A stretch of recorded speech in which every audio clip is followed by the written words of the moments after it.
Hello, hello, hello.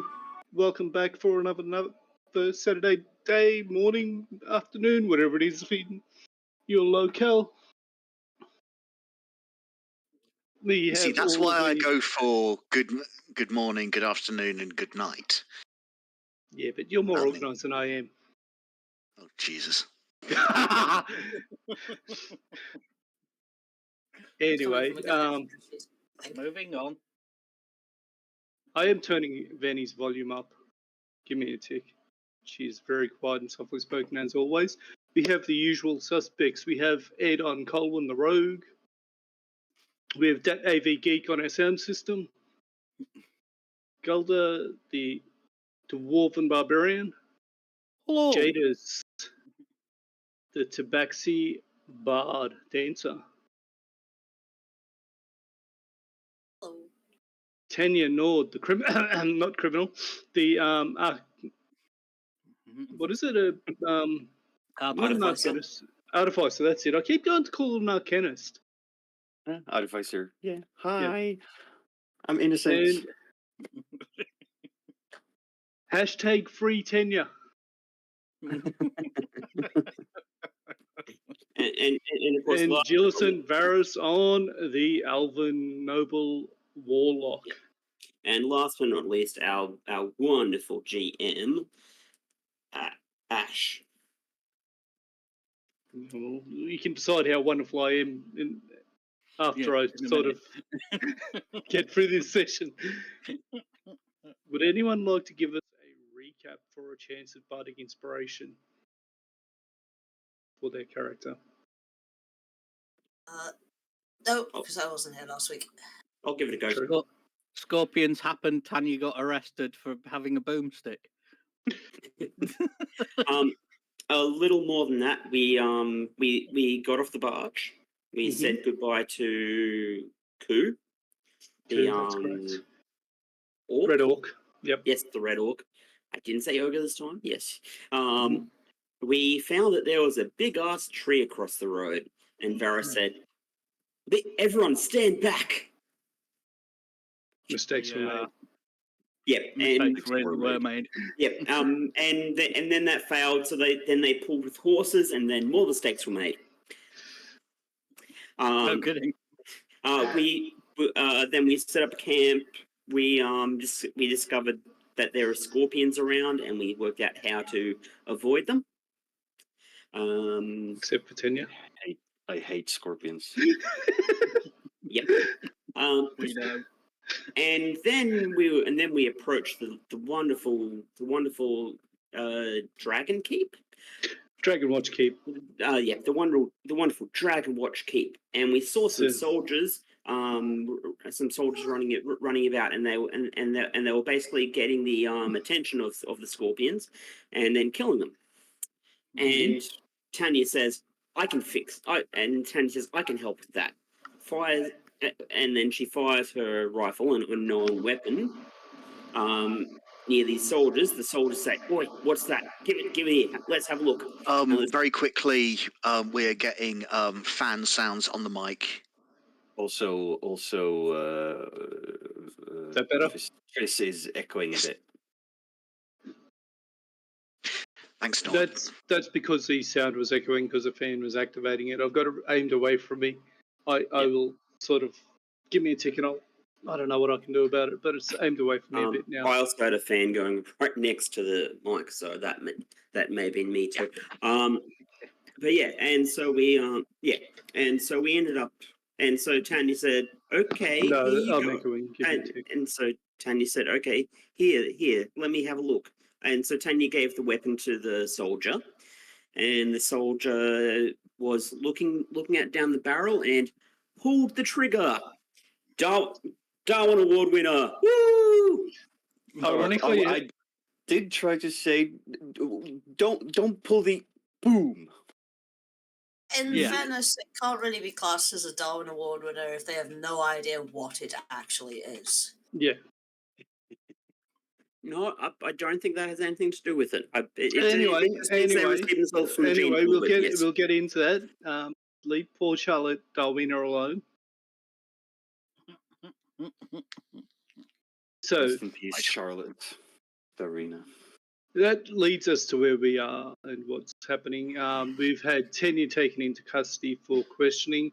Colwyn has gone with them to help keep her foot out of her mouth, and the rest of the group is taking the troop to their where they've been allocated place to stay. Mhm. They're helping Is there to any? Sorry. transport the body of the poor sergeant that has died. And sorry, go on. No, I was going to make a Fresh Prince of Bel-Air reference. Okay. I'm still getting myself under control for being back here because it's just so exciting. Appreciate it. Yeah. Appreciate Yeah, it that you're enjoying it. I am. I'm going to mute myself until I am called upon. Otherwise, I don't trust myself. That's all right. I can make a little thread there for Colwyn's not so smart ass comments like Varys has got one. I don't want that. That makes me seem like a goon. Welcome to Goonery. Of course, Anyway. goon means something different in the modern context. This is the last thing I Okay. will say.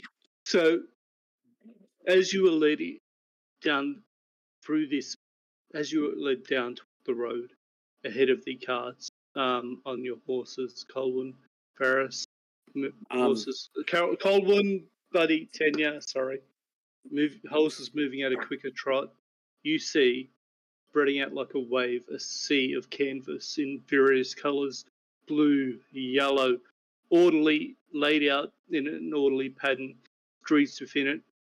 If it wasn't the fact that they were made of tents, you would assume that it was a city.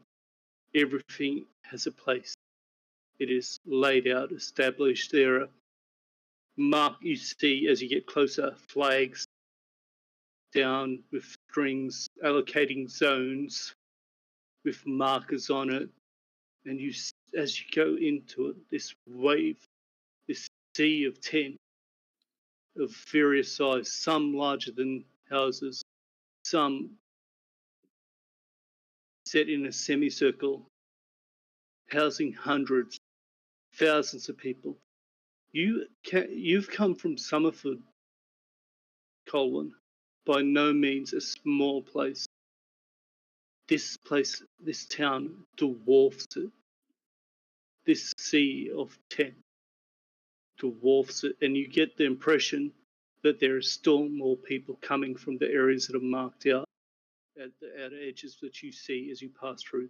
Like I said, you see areas marked off with little markers with numbers and letters, C24, C50, so on, and basically zoned for people come in and set up that they hire this space for trade or whatever they're doing there. That reminds me of how you get allocated to spot on a festival, like a tent city on a festival. Yeah, Oh pretty yeah, much. your It campsite is on H42. Pretty much. But you get the impression. You've heard stories of Earl's Bay, Salzgard City, and these are cities that are massive. Already, this city rivals those places. And in the distance, looking at the east, you see a curtain of dust. And even from this distance, you hear the lowing of a massive herd of cattle.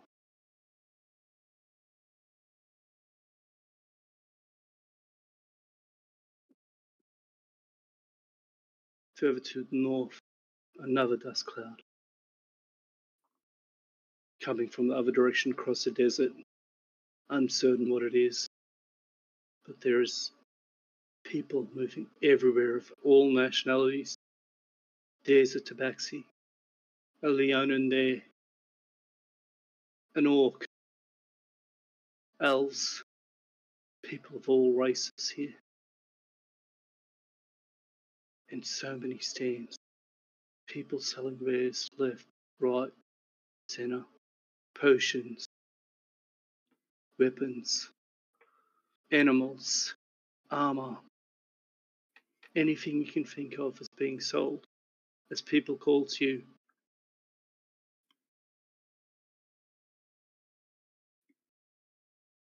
Tanya's Oh, guards chaos. lead you through it, ignoring it all, leading you down this road towards the tower and keep that you saw, that has taken you over an hour or two to actually arrive at. You saw it while you were still hours away from it. It is a towering edifice, and you've got to crane your neck up to see it.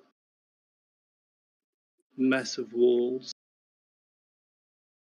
tower. That leaning right back, you can only just see the top of it from this position. Proud pennant flying at the top of it, bearing the coat of arms of the Knights of Salt. Guards on the battlements, guards patrolling the camp, official-looking people moving amongst the teams, directing people, helping them, giving directions. It is an event of a scale you've never seen before.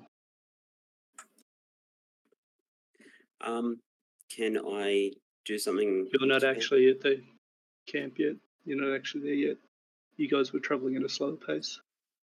No, but I'm going to split off and go to the keep myself. That's fine. Have you continued ahead of the?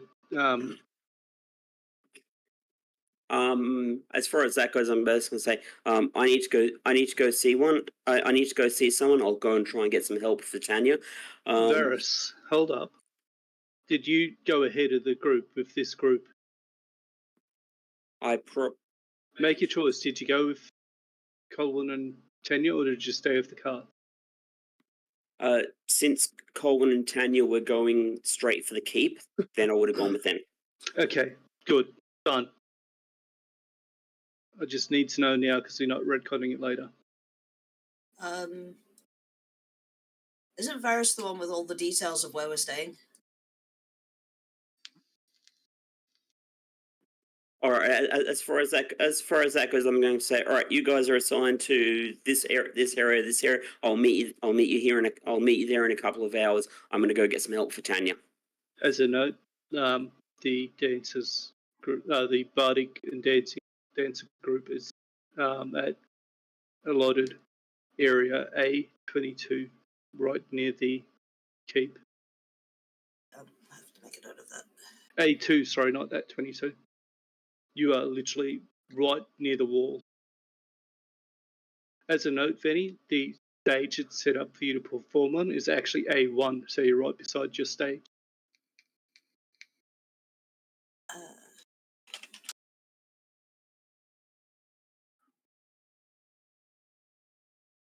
The three of you. Tanya, how down in the dumps are you compared to what's happening around you? What's your character feeling at this point? She's feeling a lot of different things. She's feeling uncertain, kind of anxious, but at the same time, she's looking about sort of in awe. 'Cause she can see, she's looking around her, looking at like small market tents, stores, everything. She's just taking it all in. At the same time, she's like very nervous. What's about to happen? Like, Tanya, you're from Earls Bay, the largest city on the continent. This is bigger. There are more people here. Yeah, I imagine a tent city is easier to grow rather than building buildings.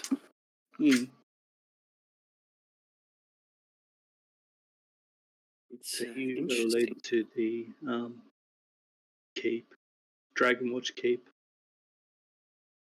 and as you approach, the guards wave you through, seeing your escort.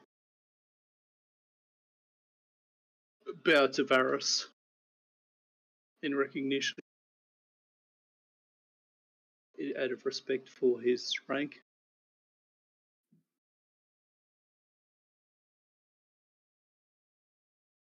I think Pulse like Tanya kind of like gives a nervous wave. Hi. They give you a wave back. You're not their problem, basically. Word to the wise. Mm-hmm. Don't make any sudden movements.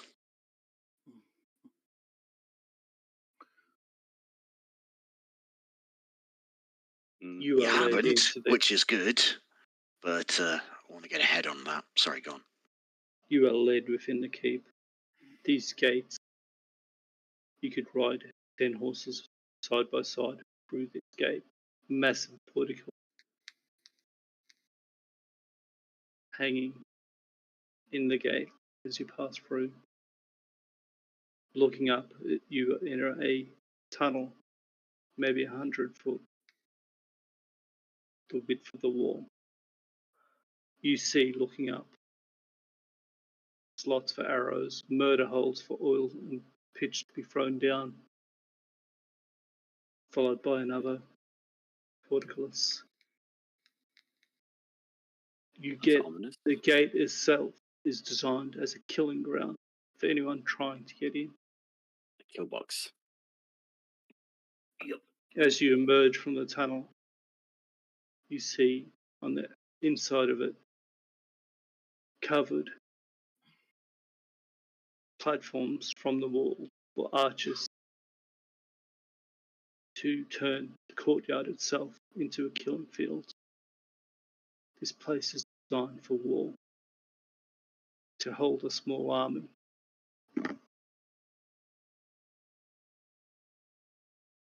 The keep looms ahead of you as you are led to it. They don't take you to the main door, Tanya. You are led to the left of that, to a smaller door that leads down into the earth, into what you assume is the dungeons. This is like a desert type of terrain, right? It's on the edge of the desert, yes. Yeah. Okay. Yeah. Just getting a mental picture.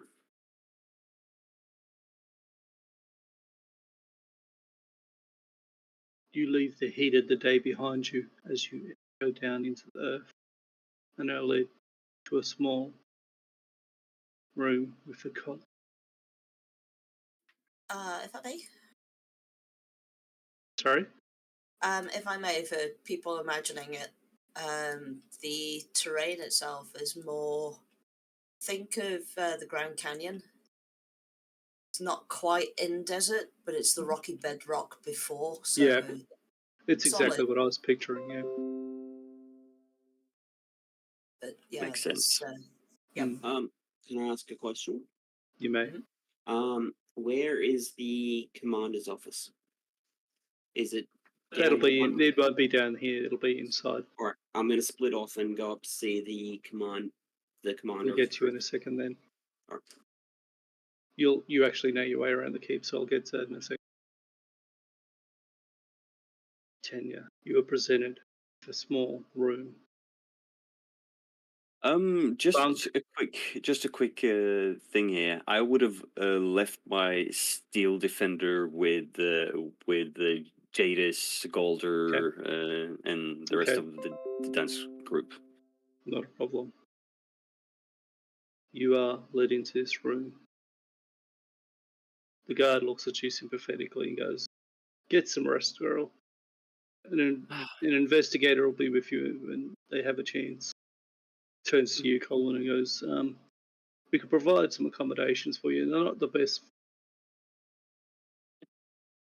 Well, That's fine. We won't be staying long. Just need a place to wait.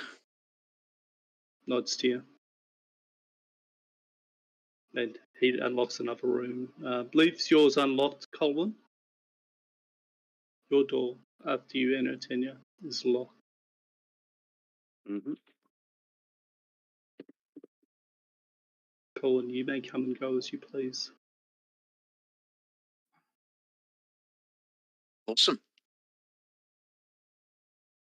I'm going to go and say, right, I don't know about you, but I need a drink.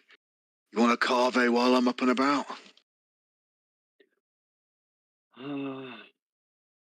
Yeah, that sounds nice. Cool. See you in a moment. And he's going to set his traveling pack and stuff down, and is going to find what passes for the mess around here. There is an actual guard that's been stationed at a door. He gives you a few directions back up the stairs into the main doors, and a few turns, and you're at either the kitchen or there's a mess hall right near where you can organise something like that. So you proceed up to that. As that's happening, Varys, you watch Tanya and Colin led down into what you know is a dungeon. It's not entirely an ominous sign, but due to the fact that you understand with how busy it is at the moment, they're going to have to try and find someone that can actually deal with that. And while that's happening, she's just going to have to wait in a secure location. You proceed into the keep, up into the main hall, sweeping staircase there.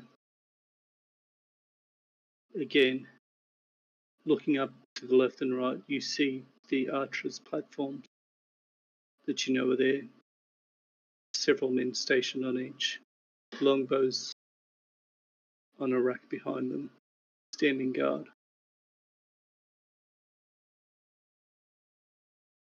You proceed up the stairs, several flights to the 5th floor, to a heavy wooden door at the end of a corridor. Lifting your hand, you rap on the door.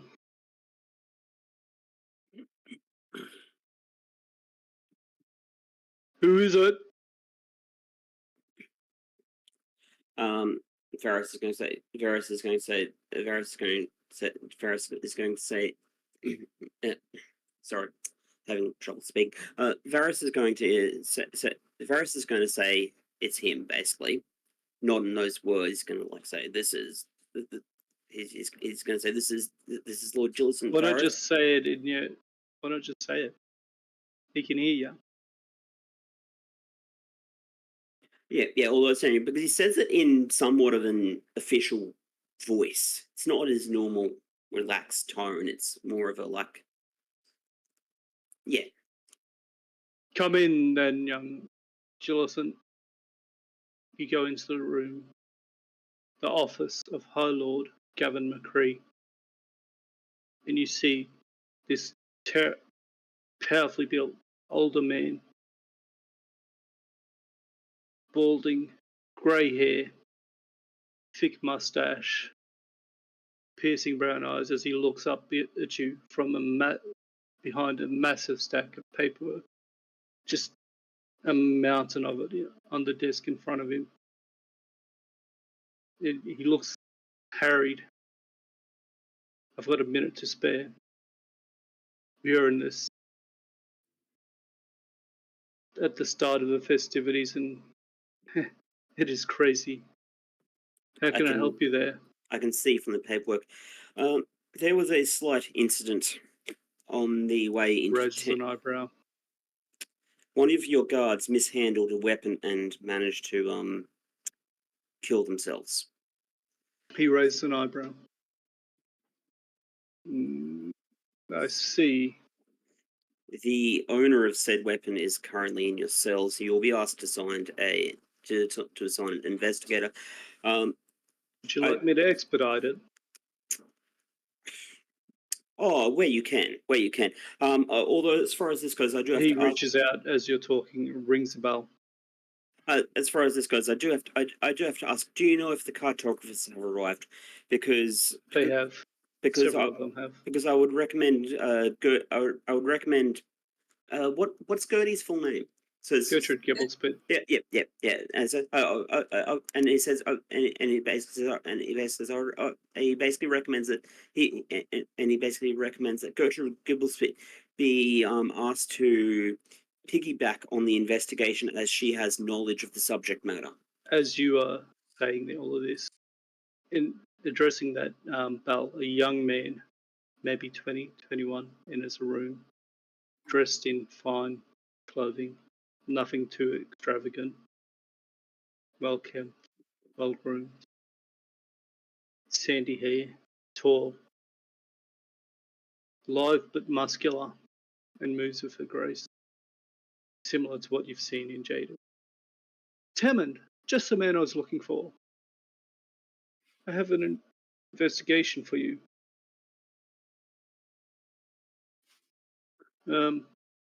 He turns to you, then Farris, and goes, "Well, man, give me some details. I need to know who and what is happening." I believe the soldier which accidentally I'm not asking about the soldier. I'm asking about the owner of the weapon. Who is being investigated? Obviously, the soldier is not being investigated. They're dead.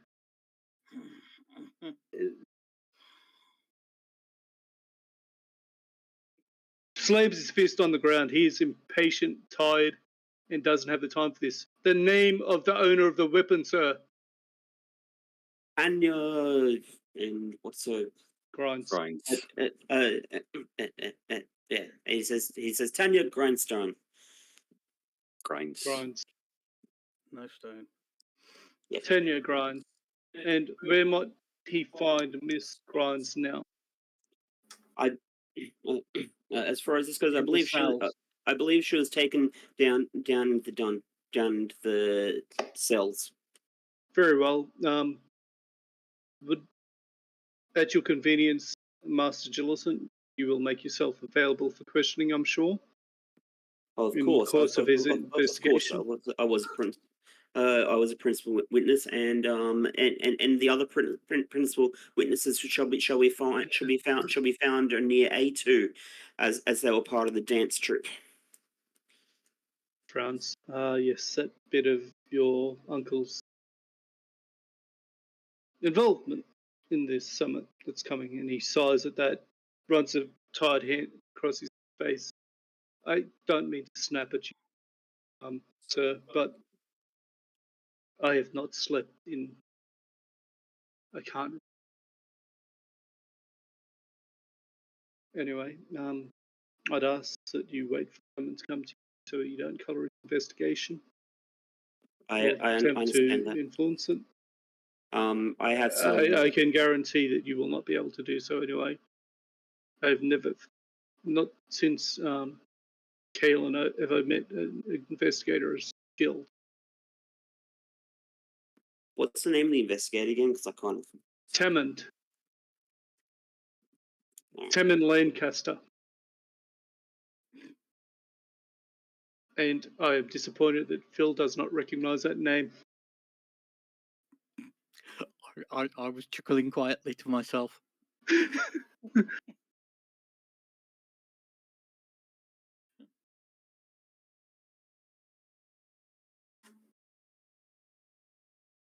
As far as that goes, Paris says, unfortunately, now I must report to. 1 moment, sir. What is the nature of this weapon, if I might?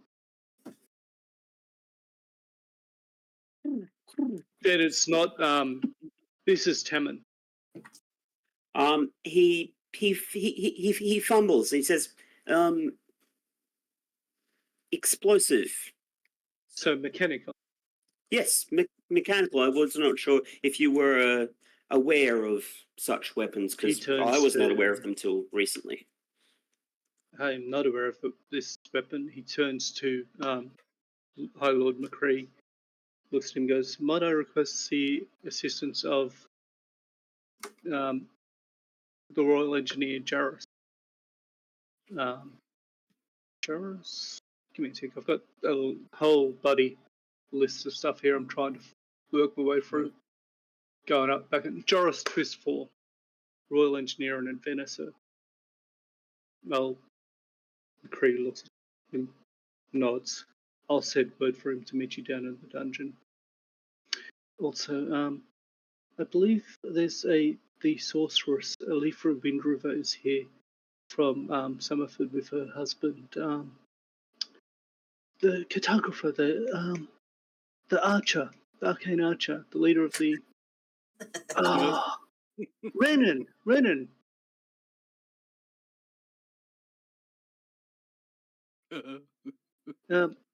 Might I also have a request sent for her to examine for magical residue, etc. God damn it. McCree nods again. I'll have them sent to the dungeon to inspect the weapon. At this point, Varys says, "I will leave you to the investigation. Unfortunately, I must report to Lord Gilson Carrick right now, as I have some bad news regarding a member of the family that's passed." Okay. I believe he's in his room. I'll make my leave now. You head further up into the keep, into the tower, up several stories towards the top where your uncle is. Switch back to Colwyn. You proceed to the mess. What's your passive perception there? Oh, I think it's 12. 2 seconds. As you're entering the mess hall there, it's a 13. As you're entering the mess hall there, Colwyn, you swear you see someone that looks like Varys going out through the other door.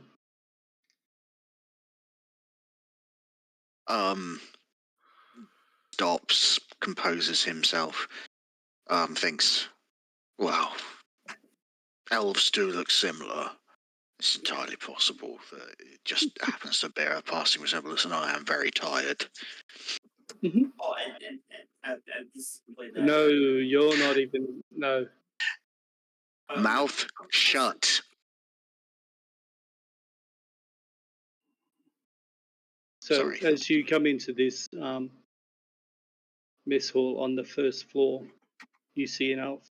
Looks, as I said, looks like Varys.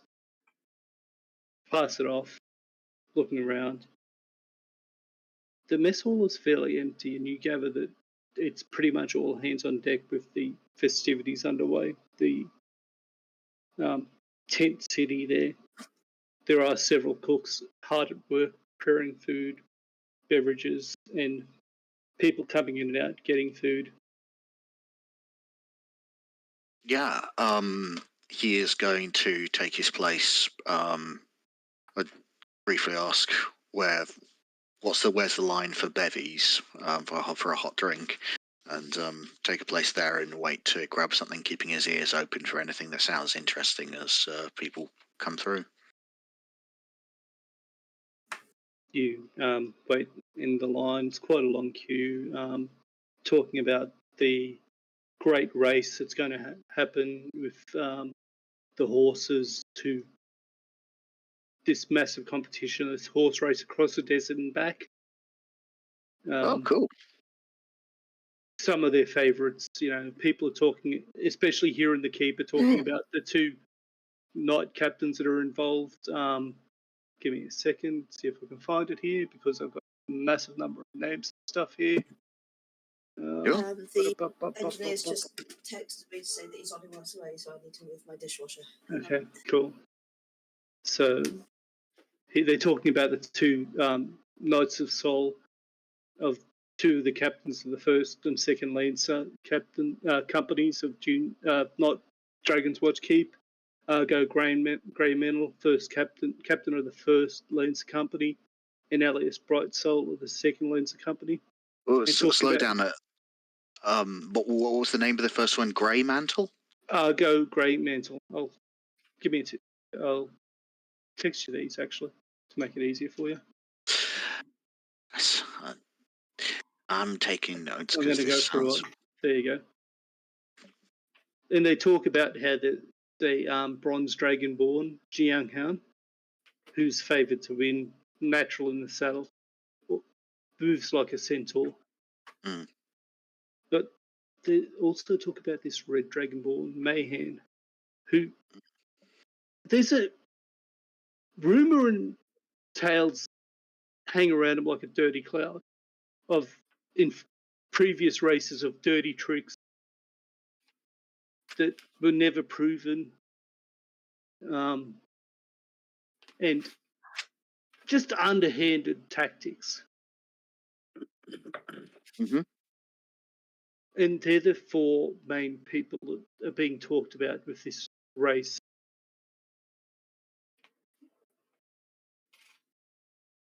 Okay. Right. So May Dark Horse. Lol. Cool. Yeah, so he makes mental notes of this as player has made physical notes. Grabs two carves and makes his way back to Tanya. As you're going down the stairs, you go back to Tanya. Tanya, as you're waiting in the room for the longest time, you hear a familiar voice outside speaking to another voice.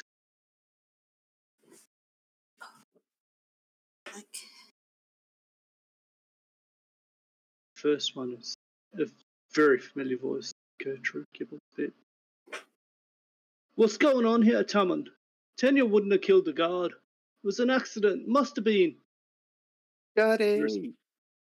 In response to this quiet, soft-spoken voice, be that as it been in charge to find out not only what happened, but why and how.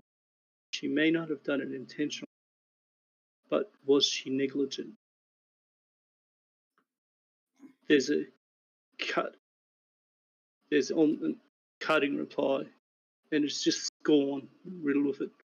Jindalun would be so disappointed in you, lad.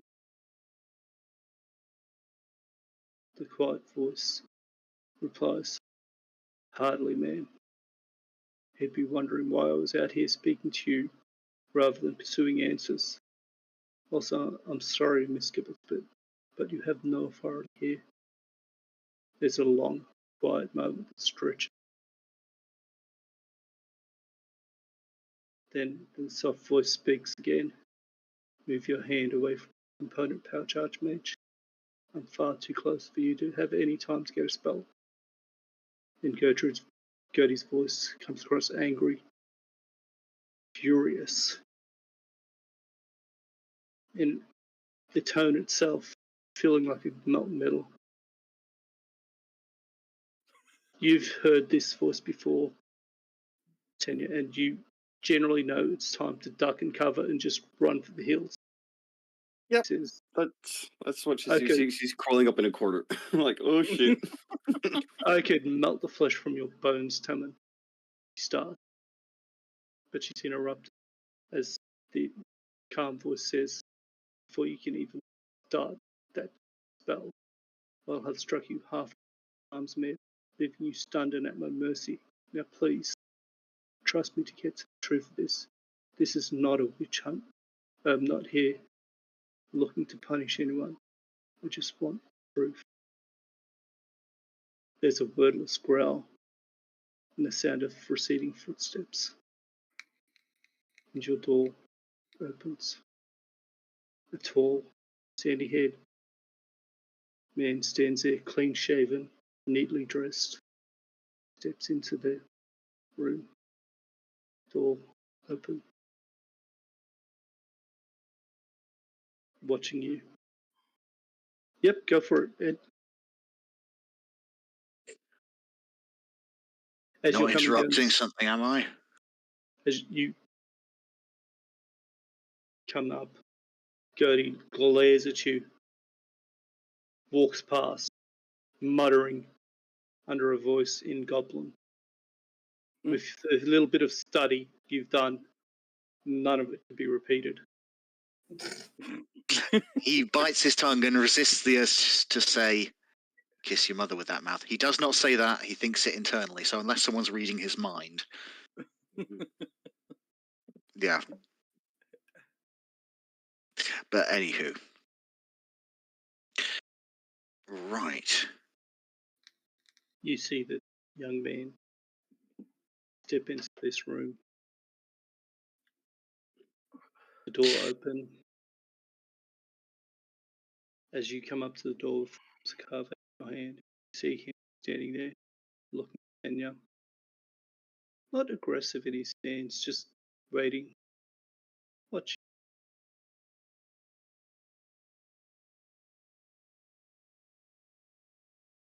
Jesus, someone fart. I could cut the tension in here with a knife.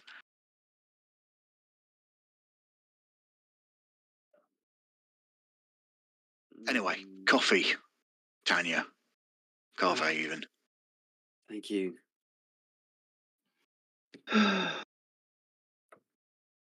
He turns to the guard. Would you mind bringing? He looks at you and holds out his hand, not knowing your name, Colin. The Colwyn. gentleman a chair. Colin a chair. Thank you kindly. I'm. No, I'll take one as well, please. But the man looks at him. Expression. No, neutral expression, but the man runs to go get these chairs. Now that that's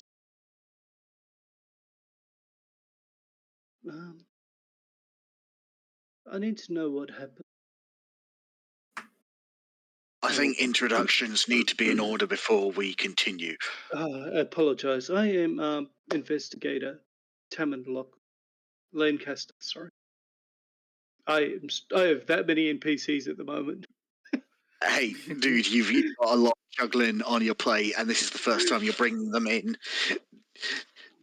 Trust me, I'm not going to give you grief over it. Investigator Lancaster, Colwyn Murders. I'm He holds the out his hand politely. I am the nominal leader of the R-Bank Massive. You don't know us, but you soon will. I understand. Fair enough. We are not keeping that name. No, we're not. I was actually going to ask what it was again. And he takes notes as it. Bank Yeah. Massive, was it? Well, that's the nominal travelling name. We have many others. It was a group that I ran with, but we're not here to talk about me. We are here to talk about my client. Unfortunately, we are here to investigate all information pertaining to the event. If you and yours were present there, that is relevant information. As a witness, yes. Exactly. The key matter, though, is not a one around regarding the group's name. He smiles, nods, looks at Tanya, turns back to her. Anyway, as I said, Miss Grimes, I am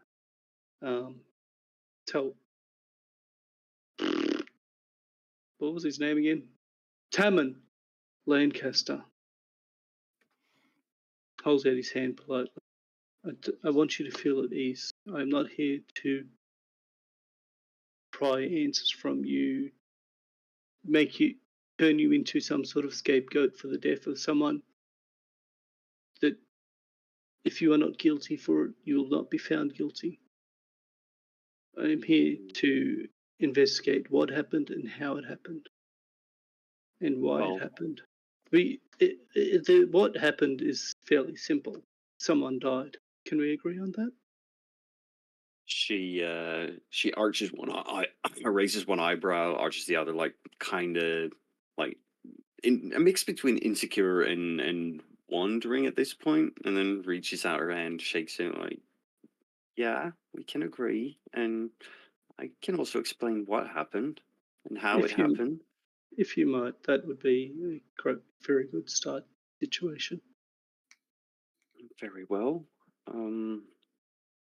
Well, I can start at the beginning.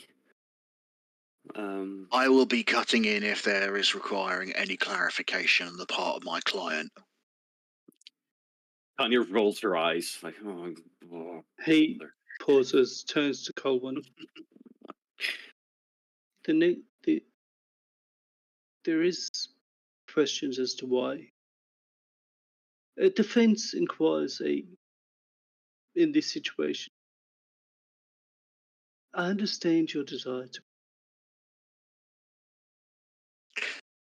My client in this case is an inventor, a very skilled inventor. However, and he kind of looks to her with eyes that are saying, really sorry about this. She has a tendency to not necessarily explain things in a straightforward manner. But you will help her find the path to the truth. Of course. And I will find that. As long as you understand that and do not try to obfuscate this, we will get along fine. Now, Miss Grimes, you were going to explain what happened from the beginning? Yes. I have for a number of years been studying with the under Gertrude in the Mages Guild. I know Miss Gibblespin. I have for many years. Quite so. Well, in my studies in the Mages Guild, I happened to come across a book, a very old book, a very old tome. Do you have that book with you? I do. Might I ask that you allow our engineer to peruse that as evidence? Well, sure. I mean, I wouldn't want to hand it out to just anyone. It's dear to me, and I guarantee you have my word that it will be returned to you. I would request that this book is entered into evidence and examined with Miss Gibblespit present. Acceptable. I can assure you that Joris, the Royal Engineer, is an expert inventor in his own right. would I've heard the name? He is a quite famous gnome.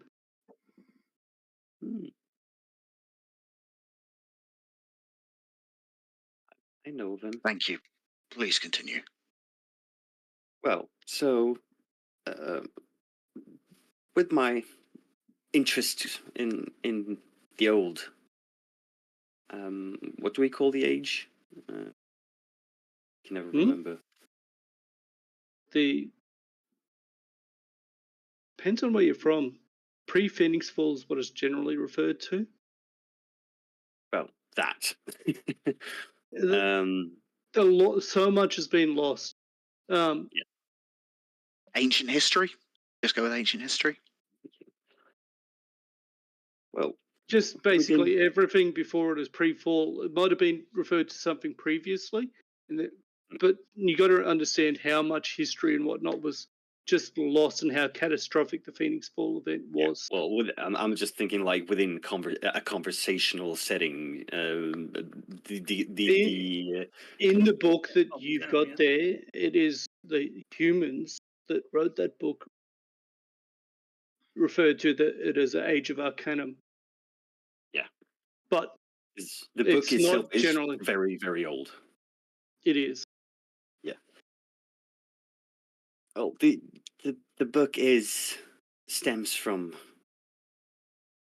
Before the Fall and has some information, though limited. A lot of the pages are faded, but I have been studying it for many years, and we're able to understand and comprehend a lot of the old designs and functions.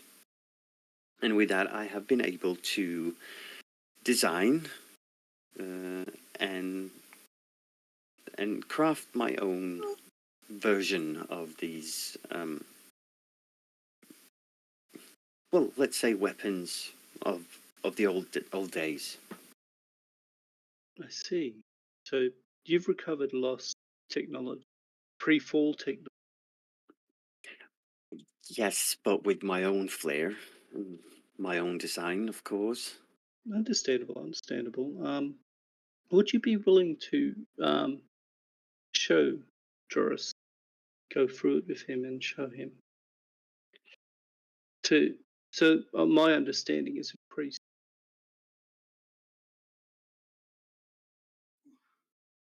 You're a priest, you say? No.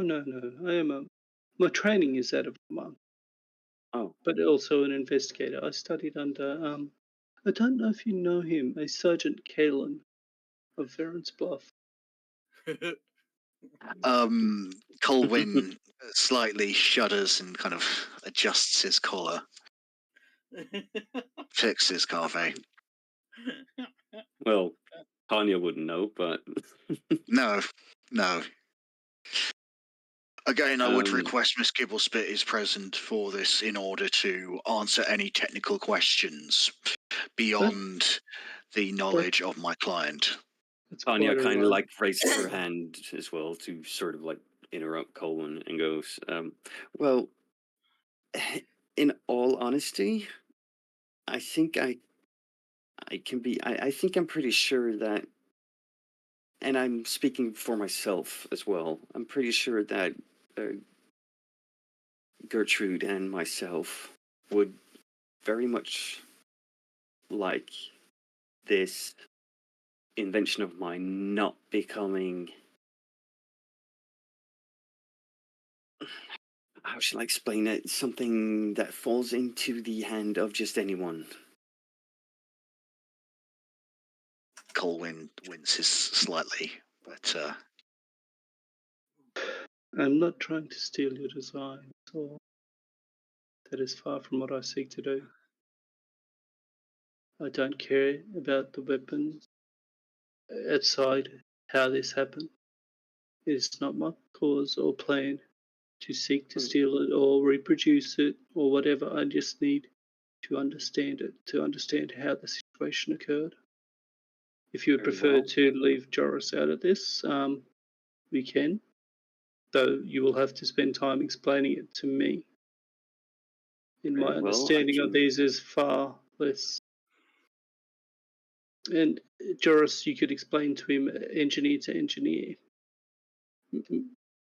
inventor to inventor, and he could confirm whether you had taken all attempts at creating it to be safely handled. My question is at this point negligent. Well, I shall try. So you've invented this weapon. We'll continue. So would What- you like me to just skip ahead to the incident itself? Let's continue to the incident. You've invented this weapon. I would request that we get an understanding of the weapon later, though, Very well. and understanding of safety feature. We were traveling with our caravan with the dance troupe, and during our travels, we came across several of these creatures out in the desert. Elaborate on creatures. Well, these scorpion stinger-looking creatures. The giant Dune scorpions. Yes, those. They are a Got it. pest. We do try to keep them from the road. Yes, and once we were approaching the city itself here, very impressive, by the way. The city, I mean, Smart. we saw this group of these soldiers head out and engage a group of these scorpions a few hundred feet away, and there was one that appeared much closer to our caravan. So I thought I would help Did out. it attack you? No, well, it was turning to head towards the soldiers that were engaging this other group, and I Okay. thought it would be bad if maybe this one got a flank on them. And since I saw it and it was closer to us, I thought I would help out.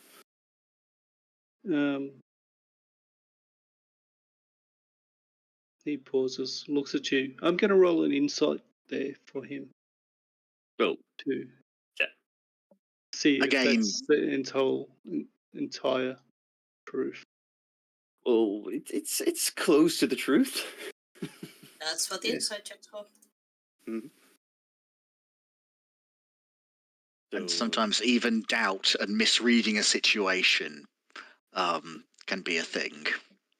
would You said would you like a counter roll of persuasion or Yeah. deception or? Well, what do you feel it is? Are you trying to persuade him, or you? I think it's 'cause more persuasion rather than. He can tell that that's not the whole story. Yeah.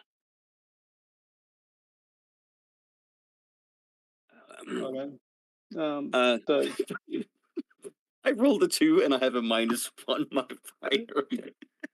it's good. I assumed you were going to beat me because I only rolled a 7. But having said that, he's got a +7 on that. So yeah, leans forward. What aren't you there, Miss Grimes?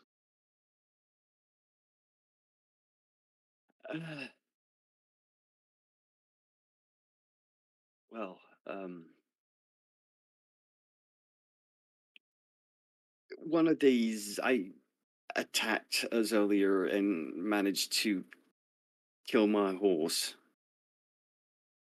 I think maybe a little bit, not just helping these out, but maybe a little bit of it would be. Gave you a bit of a scare, did it? Yeah, and it might have been like a sort of fear of it and vengeance, I guess. I'm not sure. Blinded by a little bit of rage. I would Maybe. like to give my witness account of the events prior to the firing of the weapon, if I may. You may also wait. I'll get to you in a moment there, Mr. Mundus. Nods. Waits. So, in this heat of a moment, you open fire with your weapon. So this comes back to how the weapon works, how hard it is to use.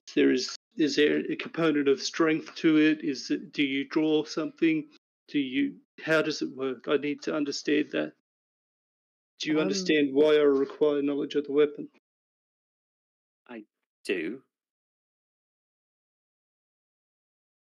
To that extent, though, it's not really that much different than firing a crossbow. It's a dexterous So weapon. there's a trigger mechanism. There is. So you loaded the ammunition, I'm assuming, took the time, opened the thing, loaded your ammunition, and Yes. fire. So yeah, obviously you had to have some sort of calmness to be able to do that. As you said, it's a dexterous thing, so your hands weren't shaking.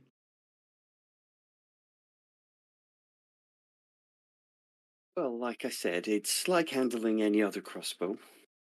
But you also said that you were given quite a shock by this creature earlier, one of these creatures earlier, and you were seeing red to a certain extent. Well, may have wanted a little payback for the loss of a horse. So were your hands shaking when you loaded the weapon?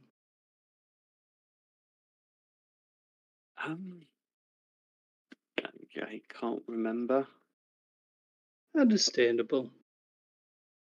So you took aim and it fired. Well, yes, but I did not hit the soldier, if that's what you're asking. No, I know you didn't. There would be no investigation if you had hit the soldier. You'd be under trial for murder and being one of the Knights of Salzgard. It would be a swift trial and execution, more than likely. Yeah, well, I did fire off one shot first, which missed, and I took another aim and hit the scorpion with the second shot. At Okay. which point the soldiers came up to it and finished it off before approaching us. Okay, so we'll pause that there. And she turns to you, Colwyn. And at this point, the soldier that he'd sent to get the chairs brings them in. Thank you. Thank you, sir. Why don't you fetch everyone a fresh round of cave? He looks at Tanya, Colwyn. I think that would be good. Sorry, I had myself muted. The guard stammers, I'm not an errand boy. Tamond looks at him, unblinking. Okay, sir. I'll be 1 sugar or 2. Just bring sugar with it. Gives you a dirty look and trots off. I'll take mine black. Bring it black and we can add it to the stew ourselves, Tamond says, calls out. Just can't get the staff these days. Tanya smirks. So we're going to pause it there. Ferris. Heading up, you reach your uncle's room.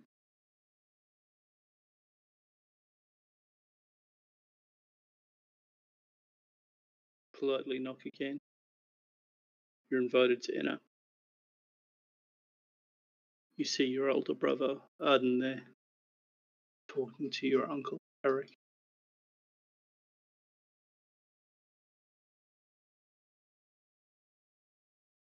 You there? Yes. Varys? Okay. Carrick looks up at you. Varys, my boy. How are you? Welcome back.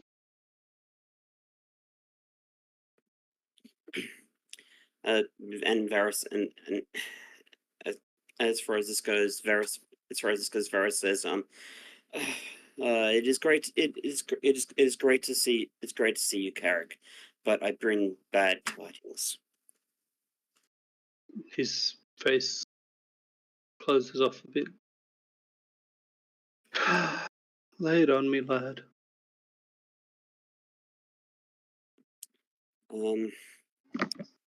I encountered Amir on the road between here and Dune City. How was that, young hothead? He was not himself. He attacked us. He attacked me and my friends. He seemed he was not himself. He was jealous. I've known him all this time, and he has always been an arrow man. Yet he seemed to have an arcane focus on him, which there were royal guards as well.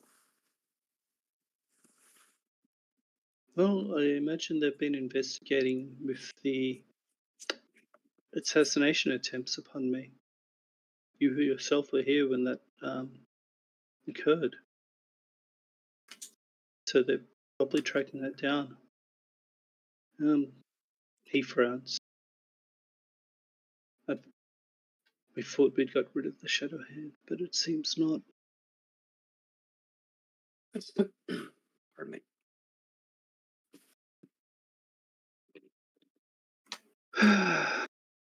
I tried to save him. I tried. He steps forward, gathers you in his arms. There, lad. Garden reaches out, puts a hand on your shoulder.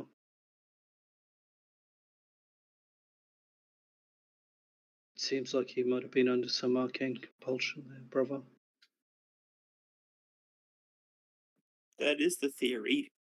But I tried to save him. I tried. I really did.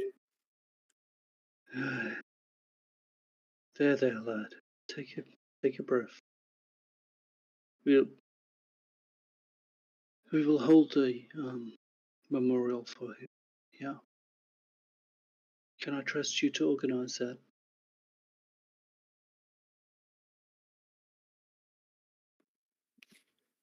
Yes. Varys? Yes. I can do that. Well, the summit is just over a week from now. May have it organised for the night before. I can do that. You're a good lad, Varys. I know you did everything you could to try to save him.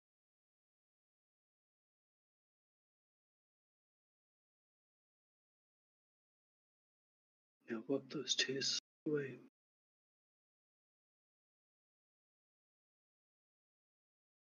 We'll have plenty of time for tears later once we find those that did this to him. Then we will make them weep. Rivers of blood.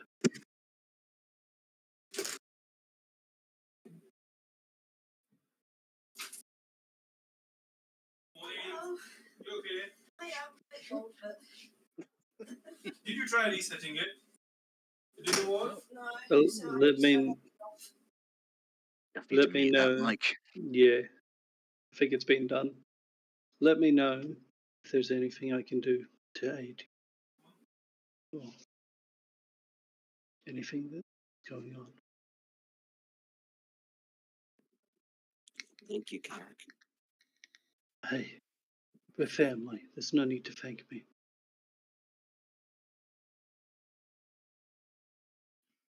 Shout if you need anything. Righto. Engineer's here. We Nice. gathered. We heard. We heard. Arden steps forward, grips your arm, goes, brother, I'm so sorry this happened. Been tracking the attempt on Lord Eric's life, uncle. We've seen signs of the Shadow Hand, the Assassin's Guild, from our home, Greatwood. Dark times. Our clan, our house, spent years purging them. They tried to flee to the human kingdoms here, but the Assassin's Guild there resulted in a war between them and the Assassins. From my understanding, we believed that was the end of them, but to all signs point, this was their work.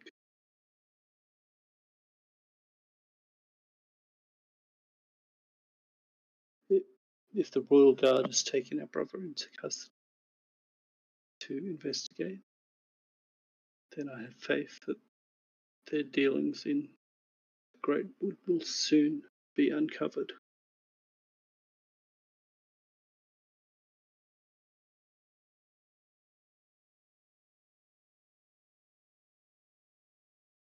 Is there anything else you wanted to say or do there, Varys?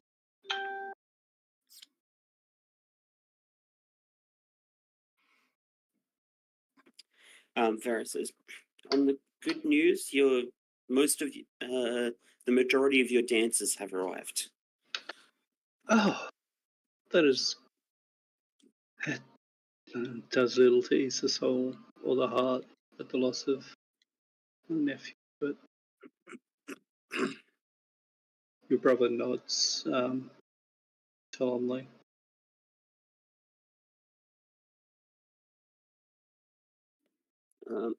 Unfortunately, we are down. Unfortunately, Silver was he takes his time thinking of the correct word. He Silver smiles was at the mention of Silver. He's a good man. Quite the bit on that one. yes. He was attacked and petrified. Smile freezes on his face.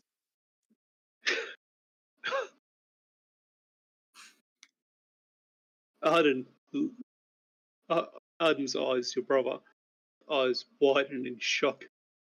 You bring nothing but that news, brother, he says with a slight smile, hand tightening on your shoulder. And he frowns and goes, sorry, that is a bad joke. But it's true. I have Who a leads the lot. dancers now? Who leads the barge? The leader of the bards now is Jadis. is Jadis, whatever her surname is. Silver Star. Jadis Silverstar.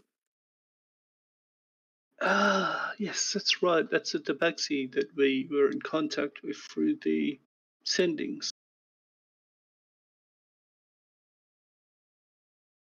Yep. Oh, he sighs, looks at the amount of paperwork on his desk. I have much to organise, and I have to meet with McCree and several other members of the council soon. If there is nothing else that I can help with, no other events of import, I'll leave you to begin to get the dances organised and start working on the memorial, I suppose. So Yes. must I do also bring a warning, which probably does not apply to any of us elves, any of us elves at all. We believe that Earl. We believe that Earl Bay may be about. Donovan. Donovan Bay. Earl I believe Jonathan Bay is alive and taking arcane and is going around collecting arcane objects against people's will. He frowns. Eyes narrow. Donovan Bay. Thinks for a moment. Think long and hard. Trying to recall. Then goes, that was that the founder of Earl's Bay? How is he alive? No one knows. Oh, well. And they'll probably something that we'll bring up at the summit, I suppose. Question, I guess. Anyway, I have a meeting with several members of the summit soon. Unfortunately, I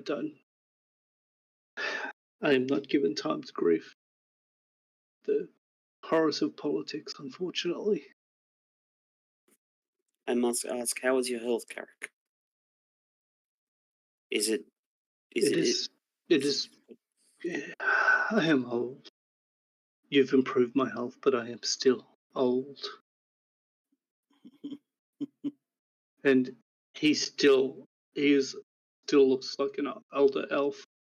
He is showing his age, which amongst your people, Varys, you know that means he is extremely old.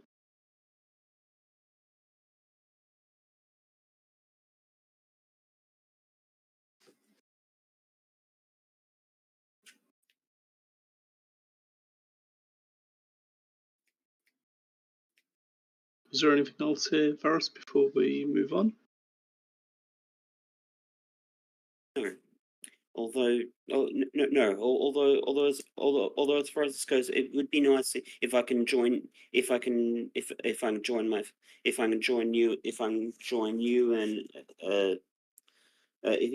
you and Adrian for dinner tonight. Just Oh, it'd be my pleasure, lad boy. I would be offended if you did not. We will be having dinner with several other members from, let's see, I believe Raven of the Baseman will be there. Clan Lord Doran Darkfist. Tabaxi, representative from the Withering Spine, known as Smooth Snow, I believe. Did you say Darkfist? I did. Clan Lord of the Darkfist. That is I'm traveling with one of his kin currently. Haha, we'll be sure to let him know. Presumably assumed lost over sea, but I do have, although presumably lost at sea to his family. Presuming lost over sea to his family, I assume. Although if you can let him know that Goldar Darkfist is alive and is currently in Dune City. Most certainly will. But yes, like I said, Raven of the Basement. I believe he's one of the cartographers.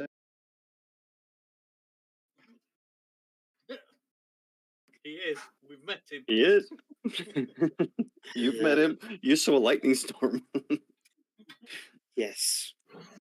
Yes,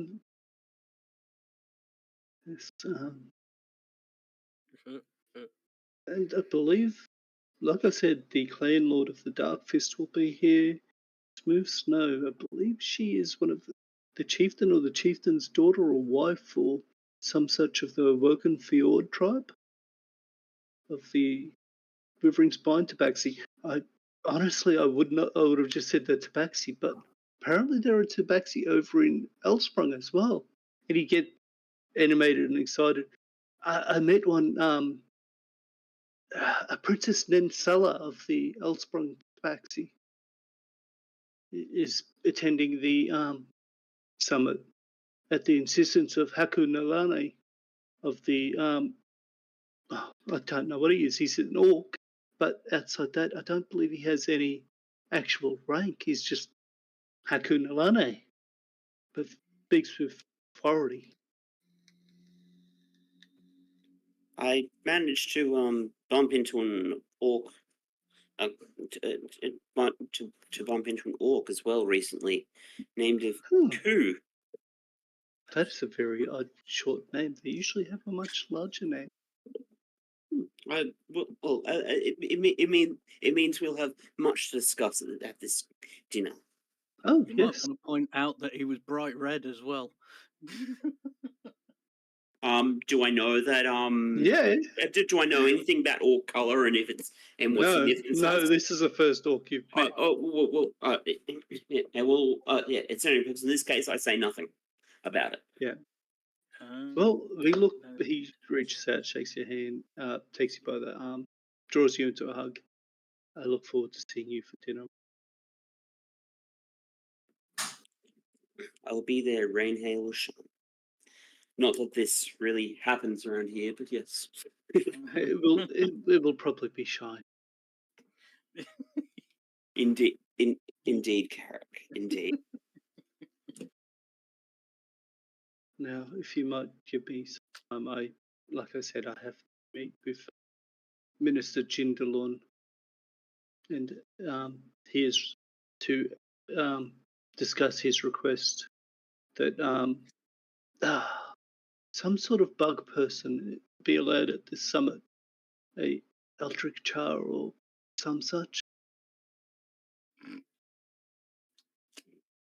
I think he called them the Frygreen. I don't know, representatives adding people to the summit that they feel should be there. It's grown quite beyond my control at this point, which is good. More representatives, better. It's what we've been working for.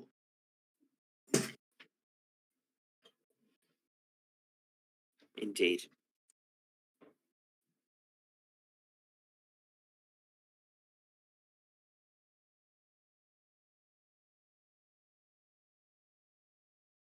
And with the timetable Earthbinder Rora Greymane has given us, we have to get it done, started at that time and be done within 3 or 4 days, because he has something that he claims he has to do that is ever so important. What could be more important than peace and communication between the great nations? And he's very animated and excited as he's talking about all of these representatives and nations. Then he pauses and goes, I'll let you go. I have many things to do. As I said, I've got a meeting with Minister Jindalun. Just struggling to find the power connection for the boiler. Do you have any clue, any idea? Can you mute out, Vanny? Isolation.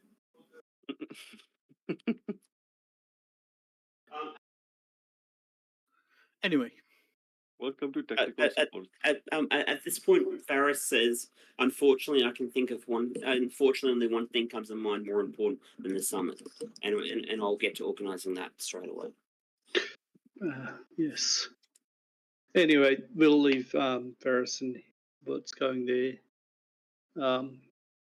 I was going to go back to Vanny and Calder and the caravan there, but instead, since she's busy, I was going to suggest we could just call a brief pause here. We'll take a 10. All right. 15. As far as this goes, it's because Varys goes up to Amir and says, another thing which happened just outside the city was we unfortunately witnessed the accidental death of a soldier. And I apparently am a principal witness. If someone comes by, I shall be with the dancers in A2 if they need to get a hold of me urgently.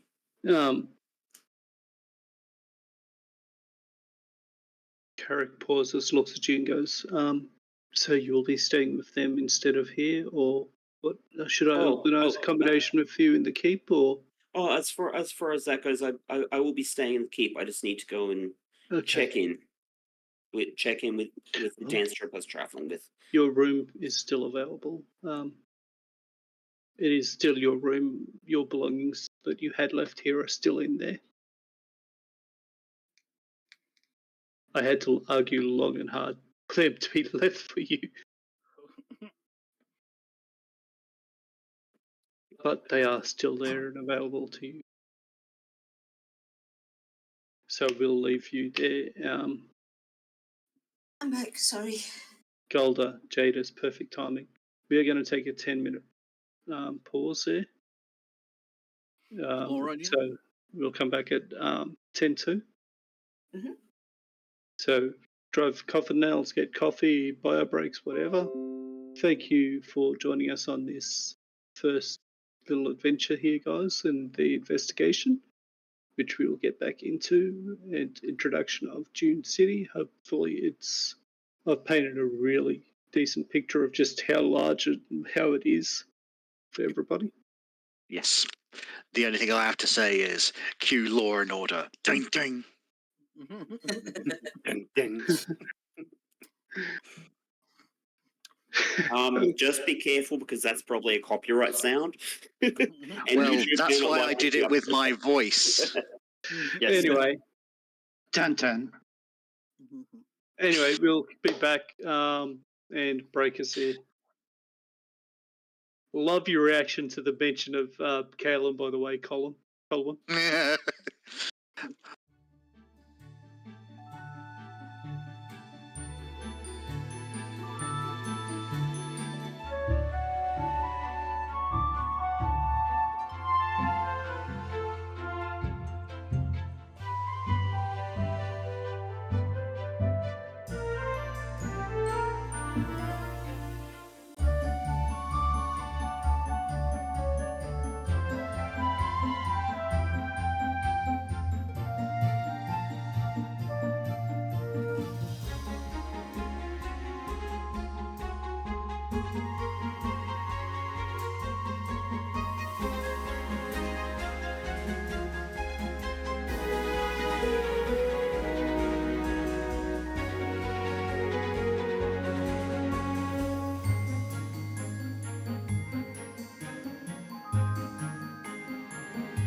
So- my character last session?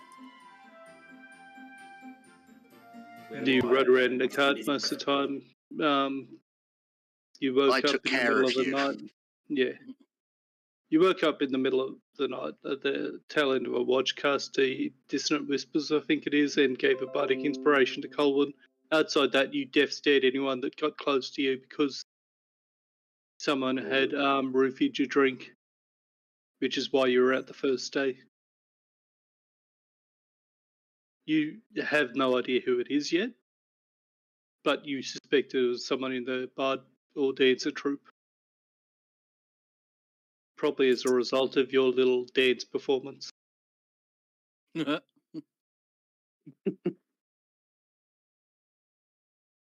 the party, because, you know. We are live, by the way. Welcome back, welcome back. We are returning to where we are, and we're going to lead in with, as you get closer, Jadis, Golda, you see the sea of tents spreading out for you. Jadis, Golda, you've both been to Earl's Bay, you've both seen how large it is. This covers a larger area. There are tents. As I said, it's like a sea of them spreading out across the plains into the desert. From your position as on this rise leading down towards it, on this hard compacted earth, this stone at the edge of the desert, you see milling around on the eastern there the only graze that can be found for miles around. A massive herd of cattle, with more coming in, being driven. Jadis, you travelled with one of those for a while. You remember how large that herd was, and you remember speaking to them that it was one of many coming from the Riverlands and to be sold, traded here. You remember them speaking of trading for horses, highly trained, highly valued, a specialty of the land of Saisei. And thinking of this, you look further to the north and see dust being kicked up as horses, corrals, massive corrals, to the only other source of grazing. As herders take horses out to graze in various areas, coming in and out, sun glinting off scales of various colours. Riders, you gather, even from this distance, with your passive perception of 17, goddamn you, G'day. that these are dragonborn herders.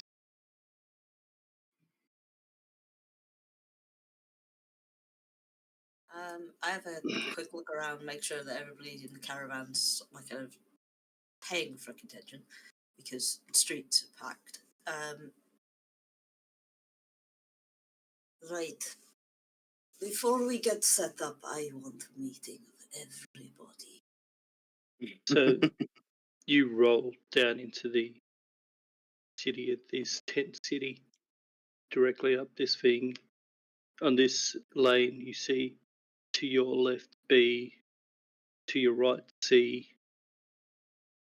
Looking at it, you figure, well, if that's the case, if you take one of the crossroads across towards the west, you'll probably get to A. So, pointing that out, Jadis, Gulda, you turn the cart down one of these large crossroads to the west, to another major artery heading towards the keep. Sure enough, on the left of that other A blocks.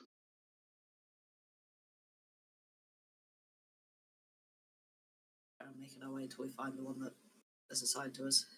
You see, already set up, large tents, sumptuously decorated. A2. You get to the plot A2 and you find already there, large plot, large tent, sumptuously decorated, rich pillows, cushions, mats, smaller tents set up as bedrooms, a large central tent for dining, relaxing, conversing, a large open area to practice.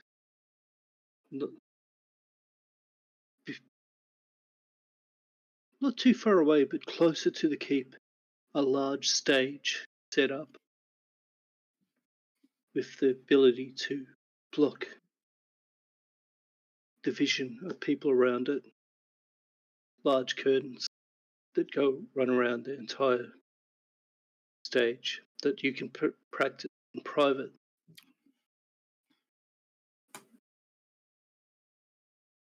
Room for your cars. You drive them in, staging them behind the tents. As you disembark, as you requested, Jadis, everyone gathers for a meeting. Right, this is only time that I will make this unofficial. You're not coming through real well, mate. This is only time that I will make this unofficial.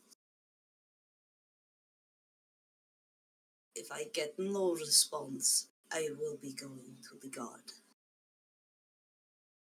Who stepped forward, whoever it was that drugged me. I'm assuming that you are looking at people, watching as everyone does this, as you say this. Yep, I'm clocking every single freaking Insight for me. Insight for me. Golder is sort of acts out, going round the outside of all of the dancers, making sure that nobody legs it. Okay, if you're roll intimidation for me there, Golder. Well, I'll try, yeah. Well, not too bad, 10. Since it's the physical, you can add your strength there instead of the other. You can use your strength for it, since you're using it as a physical sort of thing. So that'll be a 15. Yeah. Well, no, Fanny. it's 14. No, it's 11 plus a 4, so it'll be 15 instead of the -1. Oh, right, yes. Okay, yeah. Fanny, make another insight due to advantage from that, Okay. since it was such a good Nat roll. 20. Oh, nice. You see a young woman and a young man look at each other. It's ever so brief, shuffle nervously, and that's the only sign that you get from this young man and young woman. All I needed, I stepped right up to them. Intimidation. Zeros in. Something to say. Intimidation with advantage. Oh, just roll twice. Doesn't matter. Yeah, that's pretty intimidating. The young woman makes a break and tries to run. Golder grabs it. Tries to. Athletics, tackler. That's 20. She goes down as you literally duck down, bend over, and just axe her knees out from under her. She goes over backwards, does a complete salt, lands on her back. I grab the young man by the back of the neck, literally scruffing him, and I drag him out to the front. I'm sorry. I'm sorry. I'm sorry. They paid us to. Who paid you? An elf. Dark cloak. White hair. He didn't say his name. He said he'd kill our families. Insight, if you're paying attention to it. I'm assuming you're zeroing in on him. Yeah. Oh, yeah. 21. Absolute bullshit. He's saying whatever he thinks will get him out of it. Do I look like I was born yesterday? She tightens sort of like her claws slightly at the back of his neck, so you can actually feel them pricking into the skin. Lad, if you value actually having bits of your anatomy still attached, I'd start being truthful if I were you. You Breaks too, down and lassie. starts crying. And he turns and says, "She put me to it," and points to his companion. Oh, is that right? Is it, lassie? I'm sorry, I was jealous. I mean, how the hell could she move like that? Golda wasn't on that thing. I am a cat. I am naturally double-jointed in most of my bones. They're both crying. Point. Terrified. Well, you'd best hand over the little potion thingy that you used if you've got any left. It's oh, gone. well, it's... Anyway, sorry, Benny. Jodis. You will pack... Well, you haven't even unpacked. You will take your gear. Anything that is yours and yours alone, anything that belongs to the Dancers Guild, stays. You will hand over your colours, and you will leave. Terrified, I they will be basically take the colours off informing. and give them I will be informing the crying. guild of this.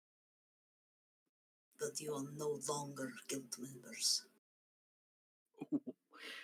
And so he's saying they got defrocked? Essentially, yeah. They've been Actually, voted out of the guild. They are so Yeah. terrified that they fumble, unlatch the colours, and hand them to you directly and run.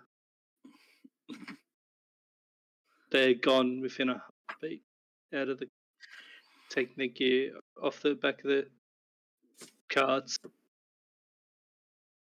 A couple of students stop them, a couple of the other dancers and bards stop them, slap them on the back of the head and help go through their gear and take out the uniforms, the costumes that have been paid for by the guild and Lord Carrick, and return them to and repack them into another pack. Right. I will have to rearrange the arrangement to make up for the two missing. God damn it. Oh, I no doubt you'll cope with that one, lassie. Oh, I want to see Colwyn involved. I hope so, but I will have to send message to guild. Aye, you best go sort that. If you need to disappear and sort that, lassie, keeps only there. I'm guessing that there's people in there you can talk to about it. And Probably. She I turns can to help them unpack if you like. That would be amazing. She turns to the bard who's second in charge, which I don't know the name of because we've never actually kind of announced this. At this point, Daisy's been acting as your second in command. I think it was Daisy that was hit hardest by Silver's missing events. Yeah. She's been acting as your 2IC basically at this point, as she's probably the second most senior dancer there. Probably. Which is why you've always been so hard on her, because she is more experienced. Daisy, would you mind the unloading and the setup? Of course, Jadis. I'm so sorry. We had no idea. It's not your fault. There is always something like this. Something to watch. Shakes her head. And she's obviously angry at what happened. And she starts organising the other members of the troop.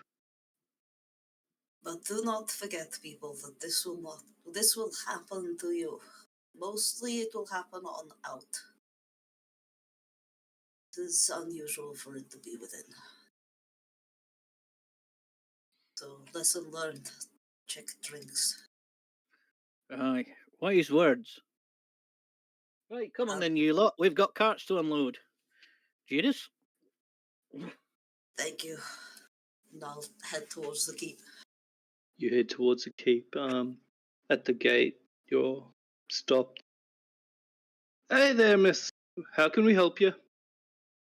Greetings. My name is Jada Silverstar. I am the now leader of the dance troupe that has come in on request of what's his name? Carrick. Gillison Carrick. Lord Gillison Carrick. We can have someone take you to him to meet him if you need. And what I need right now is a place of sending where I can get a message to my guildmaster if possible. Yes, we could organise a courier. There is a there's a major they've been using to do sendings and whatnot. Happened the other day. Wait, that would have been. I believe it was you that was sending a message. Was it something about the Bards Guild? There's a lot of going to and fro from Lord Carrick with a member of the Bards Guild. Yes, that would be. I believe Lord Carrick can help you with that if you wanted to head that way. That would be appreciated. Thank you. Let me organise to have someone take you up to him. I do apologize that I have not had time to come out of my travelling outfit. A bit dusty. She's always Quite all right. brushes the dust off. Smiles and goes, quite all right. And he looks you up and down appreciatively. She just raises an eyebrow. Looks at you unapologetically. He's God. And a member of the household, a servant, is brought to you and leads you up through the keep, up several levels, going through. You again see an elf, and it is literally, you could swear it's Varys heading up the flight of stairs ahead of you, then disappears onto another level. Take a discreet sniff. It is not Varys. It is not Varys.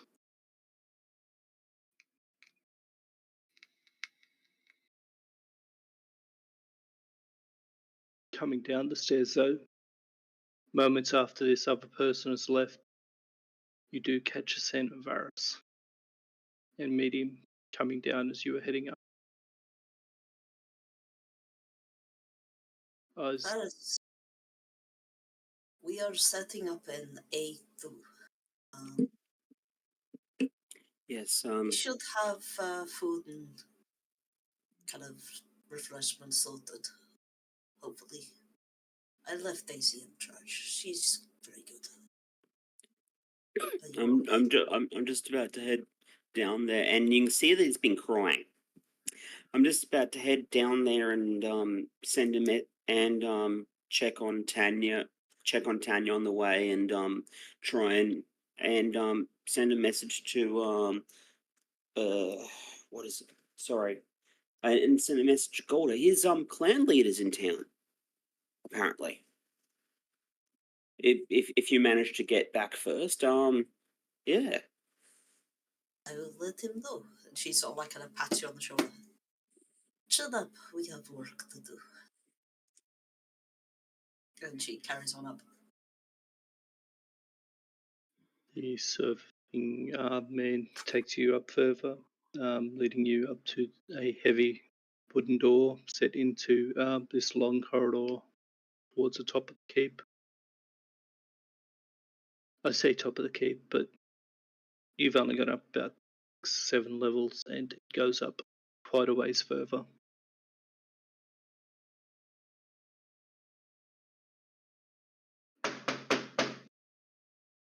Come in.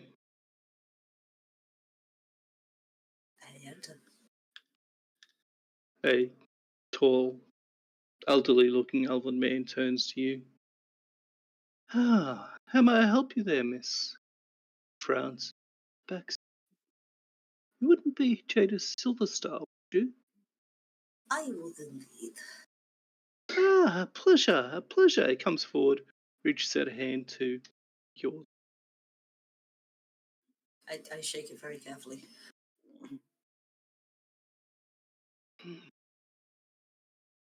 I heard about the nasty business with Silver. I'm so sorry, my dear. It is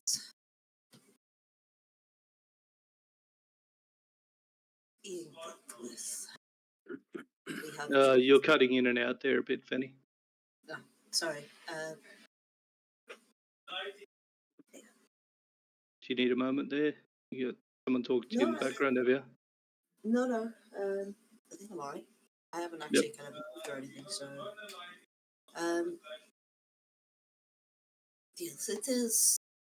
We are hopeful that, I mean, he is petrified, so we are hopeful maybe we can find some way of restoring him. Hopefully. With any luck. I am sorry that it happened. How did it happen? Strange man wanted, was after arcane devices, artificing device. I don't know, Tanya knows more than me. That's a he young attacked- lady that's been taken into custody for an investigation of some sort, I believe. Yes, sometimes I wonder. But anyway, yes, it was involving scuffle with cartographers, and he saved them. Wait, you had a scuffle with the cartographers, you say? No, the Concern. cartographers are having a scuffle. Oh, with this gentleman that heard Silver. Yes.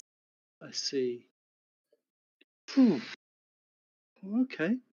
Well, Right, if there's anything we can do to assist, he was, after all, at that point in the employ of House Gillison, I believe, under contract. I'm not entirely sure how you would be able to assist. This person seems to be. I mean, this is Silver. Oh, right. Oh, his petrified remains are at the. Which garrison do we live in at? It's at the watch house of Honeyheath.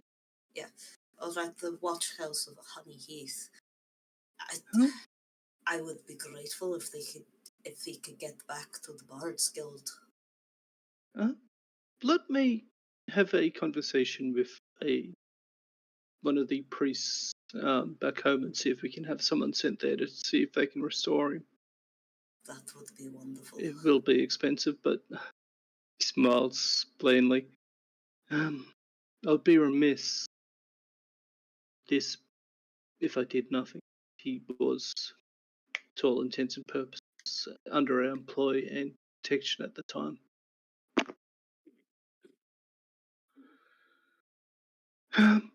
Anyway, is there anything that I can assist you with there, Silverstar? Yes, I am in need of sending a message to my guild. We can assist you with this. Do you want to leave the message with me and I'll see it sent? I would rather send it myself, to be quite Understood. Arden, would you go and have, I believe it was, who's on duty? I believe there is a sorceress on duty at the moment. I believe that the young man that we used last time has moved on. I believe there's a sorceress, Lethra Windriver, or it would be. I could probably ask Gertrude Gibblebit, but that's a bit of a stretch. Probably don't ask the Archmage and one of the members of the High Council of the Riverlands to send messages like a errand girl. That probably wouldn't go down well. See if you can find a Lethra. She might be able to be asked nice. Barring that, we try one of the see if Lethra knows someone, if one of her band knows. Could serve. Arden nods, leaves the room.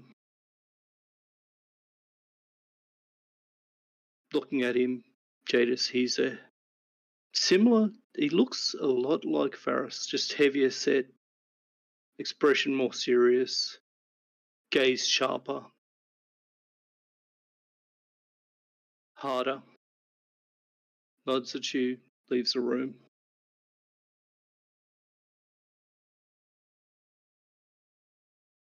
You have been well? As well as a man reaching 900 years old can be. Alas, I do not think that I will even hit 100, so you are already doing better than me. Ah, yes. Problem is, an elf doesn't start showing his age until they are extremely old.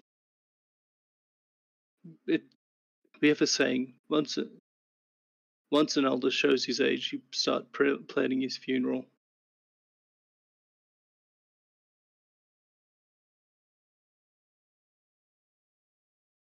Well, As long as I can continue. Sorry. I hope it will be a good one. Okay, now what did Rogue say? Never mind. Anyway, Yeah. he looked at you, and in the meantime, all I can do is see my summit. He looks at you and goes, I have some sort of understanding that something was organised. An additional. He looks around, looks out of the room, makes sure it's clear. Quite. I understand that you were assigned an additional duty by your guild. I was. Just appreciate it, and I will see about.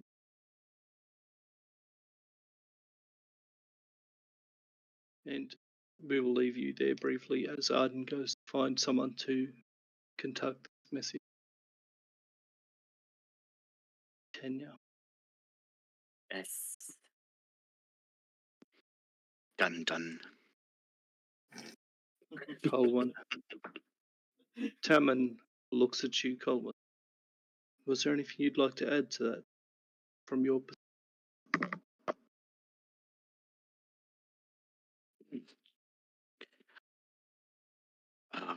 Hang on a second. I just got to quickly remember. I was leaving off.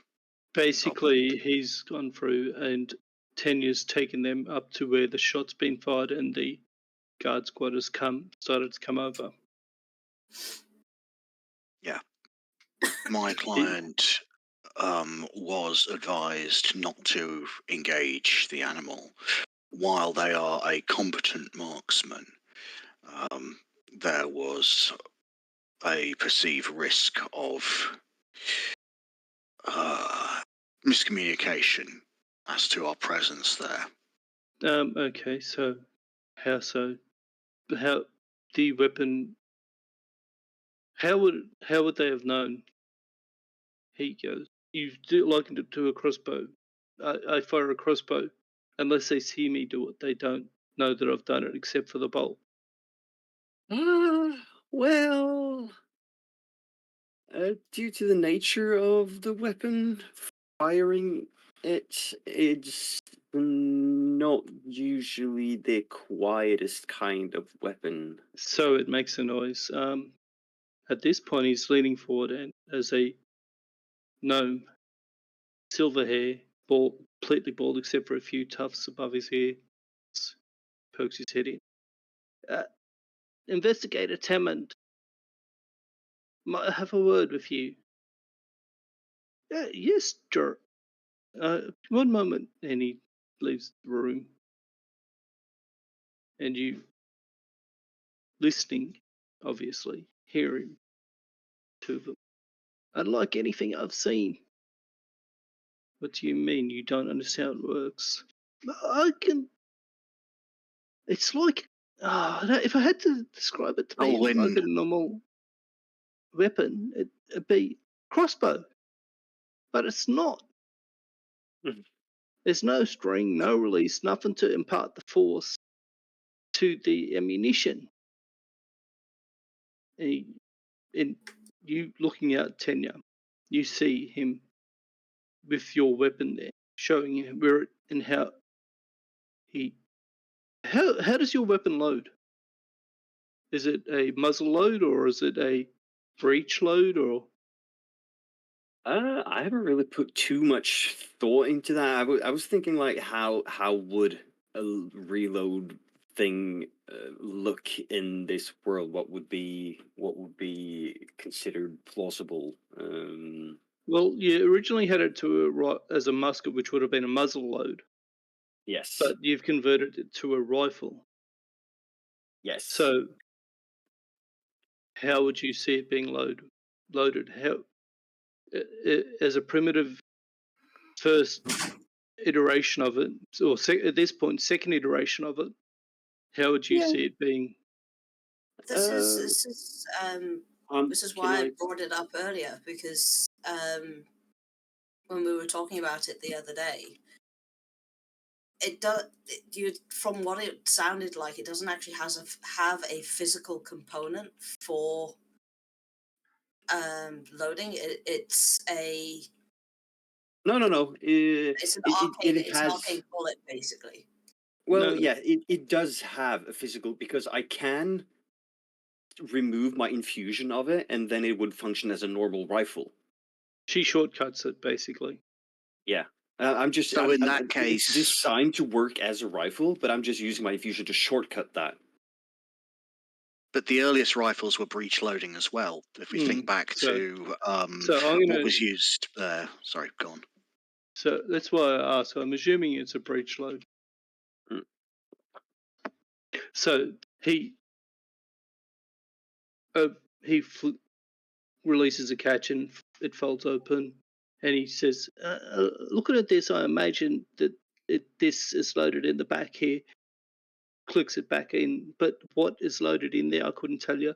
He lifts it, displays the hammer going down to release that force.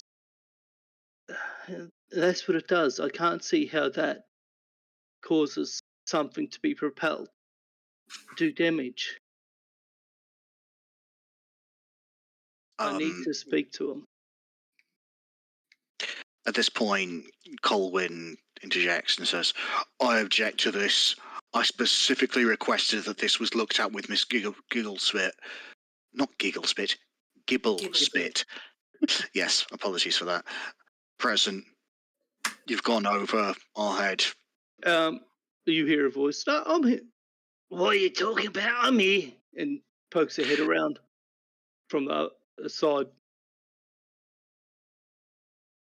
Oh, good stuff. She is not happy. Still, her face is still angry. I get the feeling that Gertie would not want this to be a weapon that would gone into anyone's hand as well. Well, we can ask her. No, I think we had if I might remember. No, dude. I wrong, mean, we but can literally ask her because the person playing is right here. Yeah, that's what I was getting to. Sorry. Yes, thank you. Because I think we had a conversation about that earlier, that she also would not see this coming to the wrong hands. If I remember correctly, I might be remembering wrong.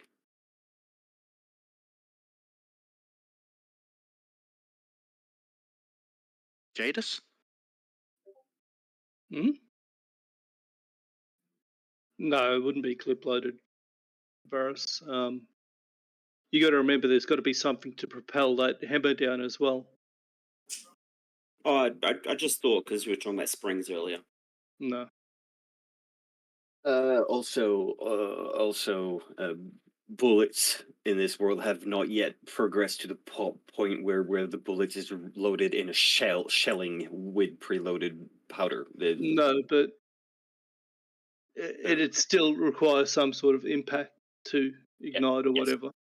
Yeah, so it's a hammer down. Yeah. Which his point was a spring, which it requires something to flick that hammer forward. But anyway, that's neither here nor there. There's a question in Discord. I apologise.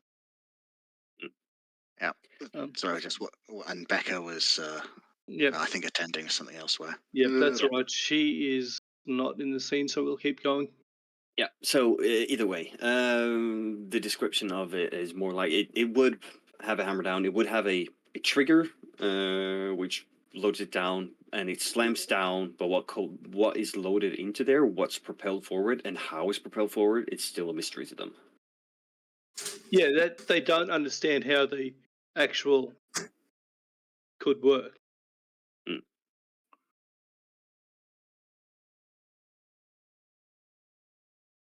Looking at it, Gertie goes, well, as long as it's not reproduced without Tanya's approval. And she pulls out a document, hands it to Jarvis. What's this now? It's a patent from Earl's Bay. You did not realise that she's done this for you previously. Oh, I can get rich.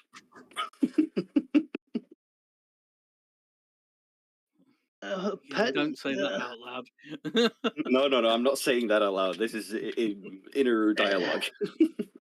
It says that any design using this has to be done with Miss Grind's permission for the next 50 years. She owns the design.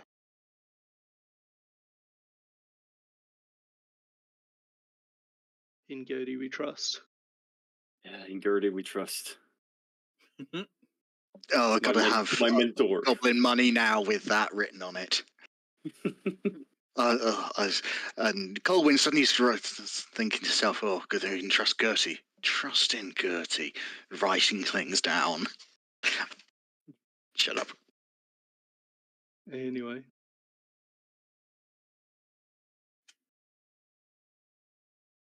Royal Engineer Jarvis is just red face going, but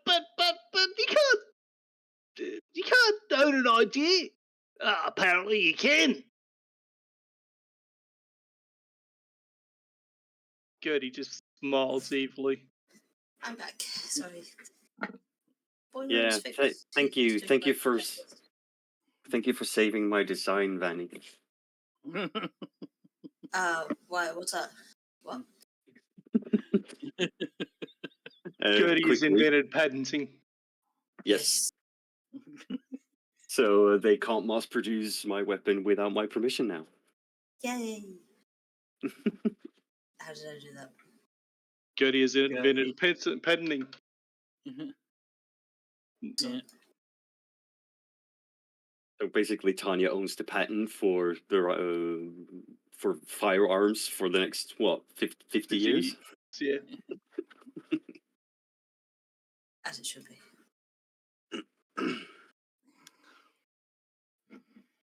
You see this Royal Engineer just spluttering and it's useless anyway, there's no ammunition for it. And you can't He help pauses and goes, herself. But she grins. Miss, if you survive this, can we talk about possibly purchasing production rights?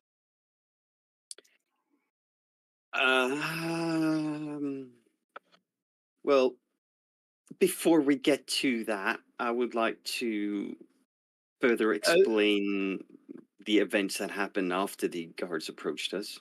As you're talking, Gertie looks up and goes, Ellie, what are you doing here? Tall, slender woman. Hair. Deep auburn. Comes forward. Into sight. I was asked by McCree, Nightcap Commander McCree to inspect a device or a weapon for magic. I didn't know you'd be here, Gertie.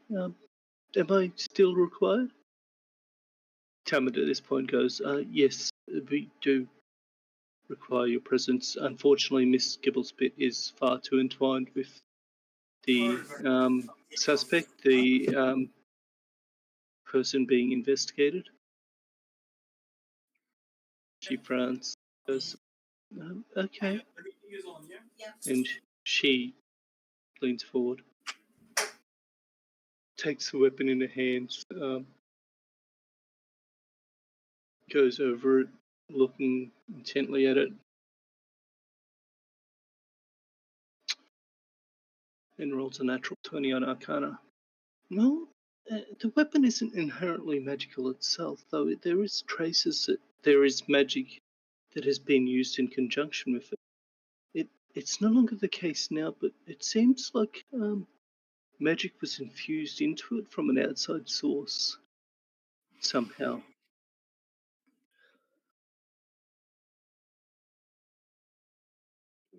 That is about the limits of what I can tell you.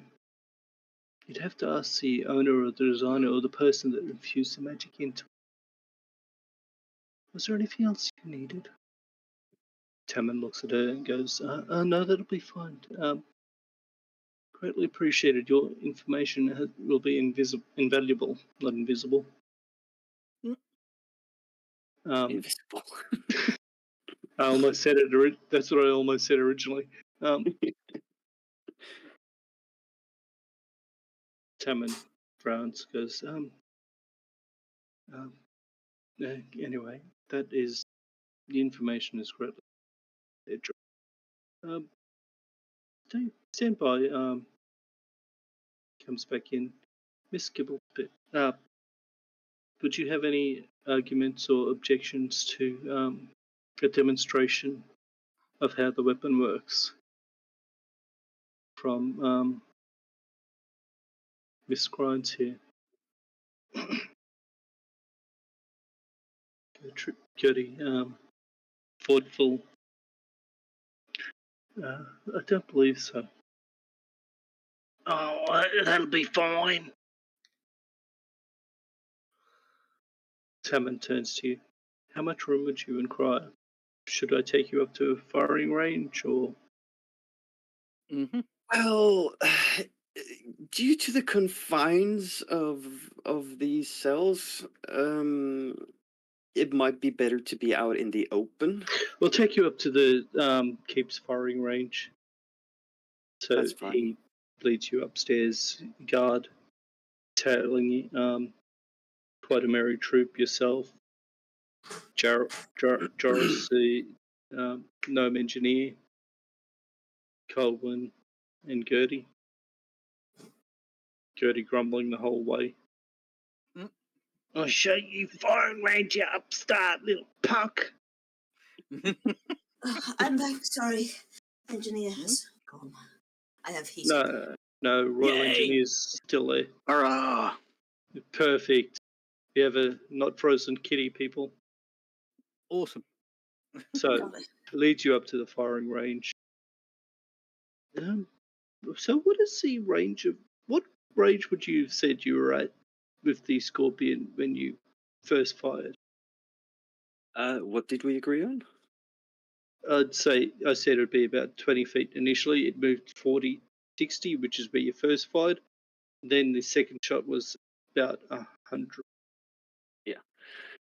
Well, So- the first shot I fired was about 40 feet away. 60 foot. 60 feet away, and then maybe So it was. he takes you to the as you're continuing speaking, he takes you, starts walking down, and sorry, keep going. And the second shot, where I actually hit it, was about maybe 100 feet. So he's standing in a position and goes, to my best judgment, this is about 60 foot from that target there. Would you like to come here and take a shot? Show me. Very well. You Yeah, take I up your can- weapon. Unfortunately, because, as you said the other day, because you are no longer infused with it, Yep. you do I have have to- actual normal ammunition on you, though. Yes. So I will actually have to load this the normal way. So as they are watching you load it normally, they see the ammunition, they see the ball, the powder, they see the shot, the powder, and the process that you go through. Jarrus smiles evilly. Wait, the gnome? Yep. I still have a patent. I will sue. Yep. Yeah, that's fine. He comes forward and goes, May I have some of that powder, please? Nope. Nope, okay.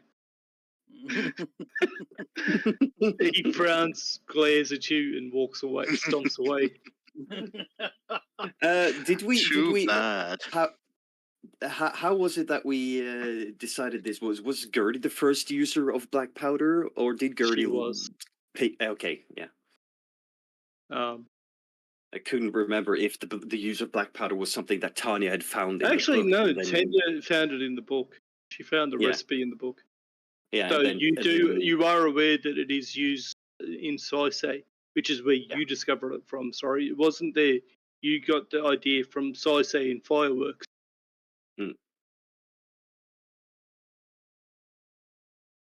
Okay, so she loads it, aims Aims toward. They did put up a target for her, right? You're on an actual target range.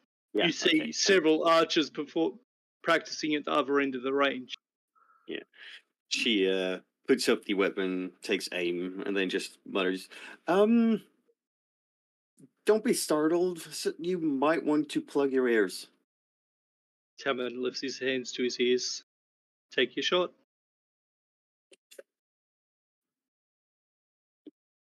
Bang! Bang, bang. I take a single shot. Do I roll to hit, or? Yeah. That's why I Okay. said take your shot. Yeah. That is going to be a 22 to hit the target. You hit dead center. There's a and then a crack as it hits the target. He looks at it and goes, I saw it hit, but there's no actual sign of a... He comes forward. Might I have a look at the actual... I guess it's not an arrow or a bolt, I guess, is it? No, she takes her hand down into her ammunition pouch and takes up a small bullet. It'd be a They would look ball. like a ball bearing, almost like a Yeah. He And takes Slight up aside, a ball. I think a reasonable simile would be like the bullets used in slings during the classical and antique It's periods. basically a musket ball. a steel. Yep. Though Tanya wouldn't have made hers out of lead, she would have made them out Mm. of steel, like steel ball Yep. bearings. Yeah, that's fair. He looks at it and goes, it's basically a ball bearing, he says in wonder. And you watch as he hefts it a couple of times in his hands. Eyes the target.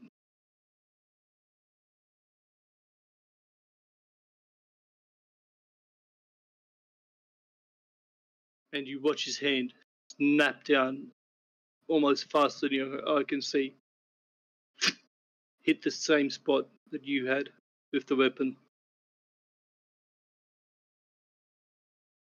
Though it doesn't seem to have quite the same impact yours did. She smiles and goes, "That's rather impressive."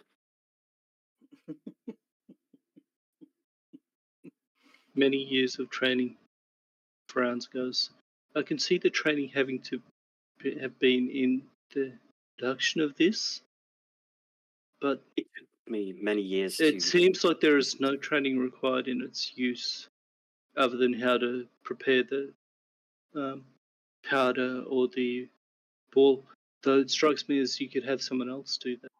So it seems in that regard the weapon is no inherent safety. Well, before the removal of the weapon from my person, I actually did not physically use this powder these balls. That is regardless. Was it loaded when you handed it over? It might have been, yes. It would have Or, had to have well, been, obviously would not it have. was. Yeah. Though, so what happened My was, one question is, did you warn them? Did you try to? well, this is where I might have been a little late. I handed it My over. client did hand it over as she was explaining or about to explain the safety features. The gentleman in question was most insistent that the weapon go Lady. to him as fast The as lady. possible. Sorry, I thought I said guardsman. The brain, but yeah. That's fair. So you're saying that they were insistent. They were very insistent, and I tried to tell them not to pull. He comes forward, puts his hand on his shoulder, and goes, "You're very shy, aren't you?" Well, Please do not touch my client. He ignores you completely, looks her in the eye, Colin and is goes, quite fine. She's visibly, like, her eyes is looking in his eyes, but not able to keep the stare. She keeps looking back and forth to his eyes. He's not looking intent. His eyes are actually kind and worried, and friendly. Yeah, but she's a nervous person at this point due to this whole scenario. So she can't keep eye contact for shit. Like, she looks, and then her gaze averts, looks back, He averts. pats you on the shoulder. So forth. You're very shy, very introverted. You haven't spent a lot of time around people, and he pauses, and suddenly he just barks, "Hand over that weapon!" What's your reaction? Hand over that weapon? And is that what it? He lifts his hands up, doesn't touch it, and goes, "You've proven my personality was presented with a figure speaking authoritatively. You felt necessary to comply, too, Yes. and given no opportunity to speak or react, taken out of your hand." He nods. Though I did try to tell them as they were looking. He lifts his barrel hands. of it. It's fine. I find you not any negligence, though I will specify this weapon, and you remain here until you, with at your cost, provide some safety feature. The weapon cannot be fired unless I actually have an idea for that. Also, you are to pay a fine of 50. Yep. You're cutting out a little bit. Who, how me? much is the fine? Yeah, how much is the fine? Yeah, 50 gold.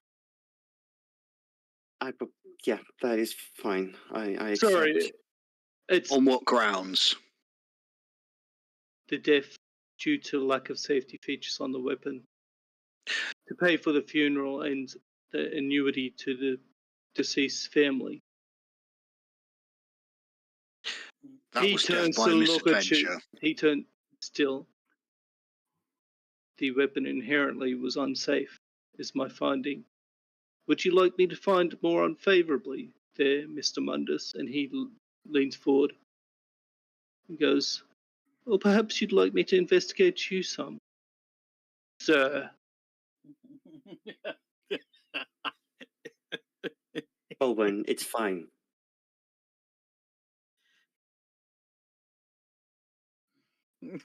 If my client is satisfied with the outcome, I will not press this any further.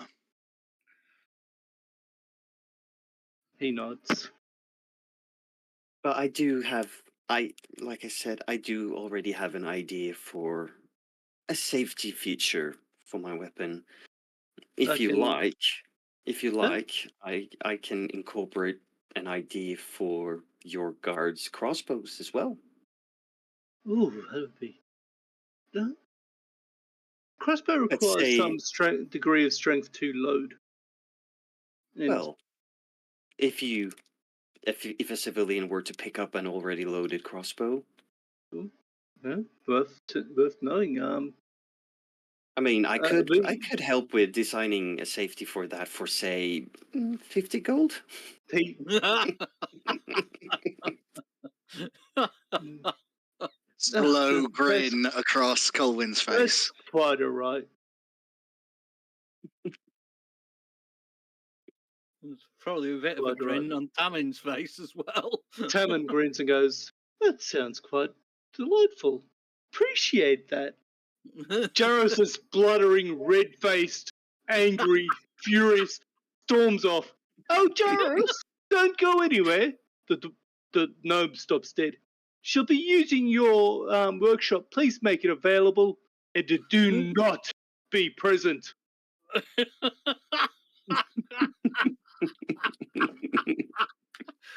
He can barely speak. His eyes are popping out of his head. Fury. And is about to start swearing when he realizes that Tammin is staring at him with an ice cold expression. Storms Put off. Miss Gibblespit on notice. I want to know what Gertie's doing. Gertie's laughing on the ground, rolling around, laughing at this point. All right. It's kind of interesting because at this point, Varys rocks up after hearing because Varys went down to try and find. You would have heard the gunshot. Yeah. He would have heard the gunshot, and he walks up and says, "Hey, who pissed off the gnome?" Everybody. A young sandy-haired man looks at you, smiles. "That would be me, sir."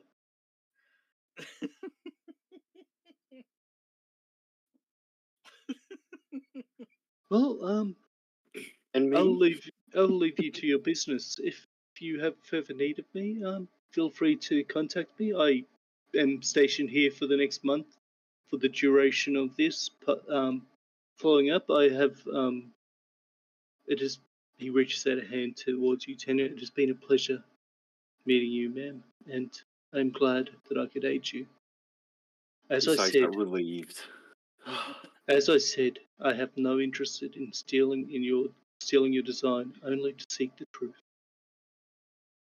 Thank you so much. So That's quite everything's alright. fine now.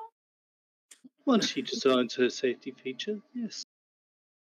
I have sold a small simple design for a safety feature on crossbow triggers. For 50 gold. Well, money well spent to make our Yeah. weapons safer. Make sure you have that 50 gold fine for it, though. It walks off. Yeah, that cancels What? out. It's fine. No. What He- happens is that you pay the fine and then he gives it straight back to you. Pretty it has to be much. done because of bureaucracy. Pretty Paperwork much. makes the world go round. Yeah. Oh, we've got 50 gold. Yes, we'll have that design now, thank you. And hands it back. That's basically how it works. Hmm. But you have to be seen to be handing it over, otherwise you haven't paid your fine. It's just one of Yeah. those bureaucratic idiocy Yeah. moves. Pretty much. He's giving you out without giving you an out. Yeah. Mm. I imagine she'll be using the workstation to actually make the design on one crossbow as well as drawing down the simple design for the safety trigger to be produced further for another one. Yeah. So you've got some tinkering to do there. A fully outfitted workshop. You are actually led to it, and you see Joris there, fuming, storming around his workshop, glares at you, and storms out, going in. It is elaborate. There are tools here that you have heard of and seen drawings of that are of the finest quality. It is the best outfitted workshop you have ever seen. Guess what? You're going to go with advantage on tinkering rolls due to this workshop. Ooh, I hope I Awesome. can negotiate to be able to use this workshop for further tinkering later down the line as well. I think that bridge has been burnt. Yeah. Good luck with that. Well, your one and only chance, make the most of it. Well, are there other parts for other type of tinkering? There's whatever you can imagine that might be there for normal inventors. Any tool that you could imagine is available. Jesus. This is a royal engineer and inventor workshop. If that's the case, I had an idea that the safety mechanism should be fairly easy to do. But with the disposal, with this at my disposal. No, just as a point. Just as a point. Get Ash, your thoughts. Sorry, Ash, go on. Get your thoughts together and have what you want to do there. And I'll come back to you. I am going to flick to Jadis.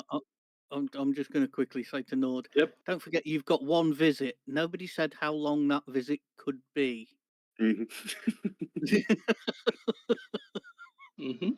Just as a point.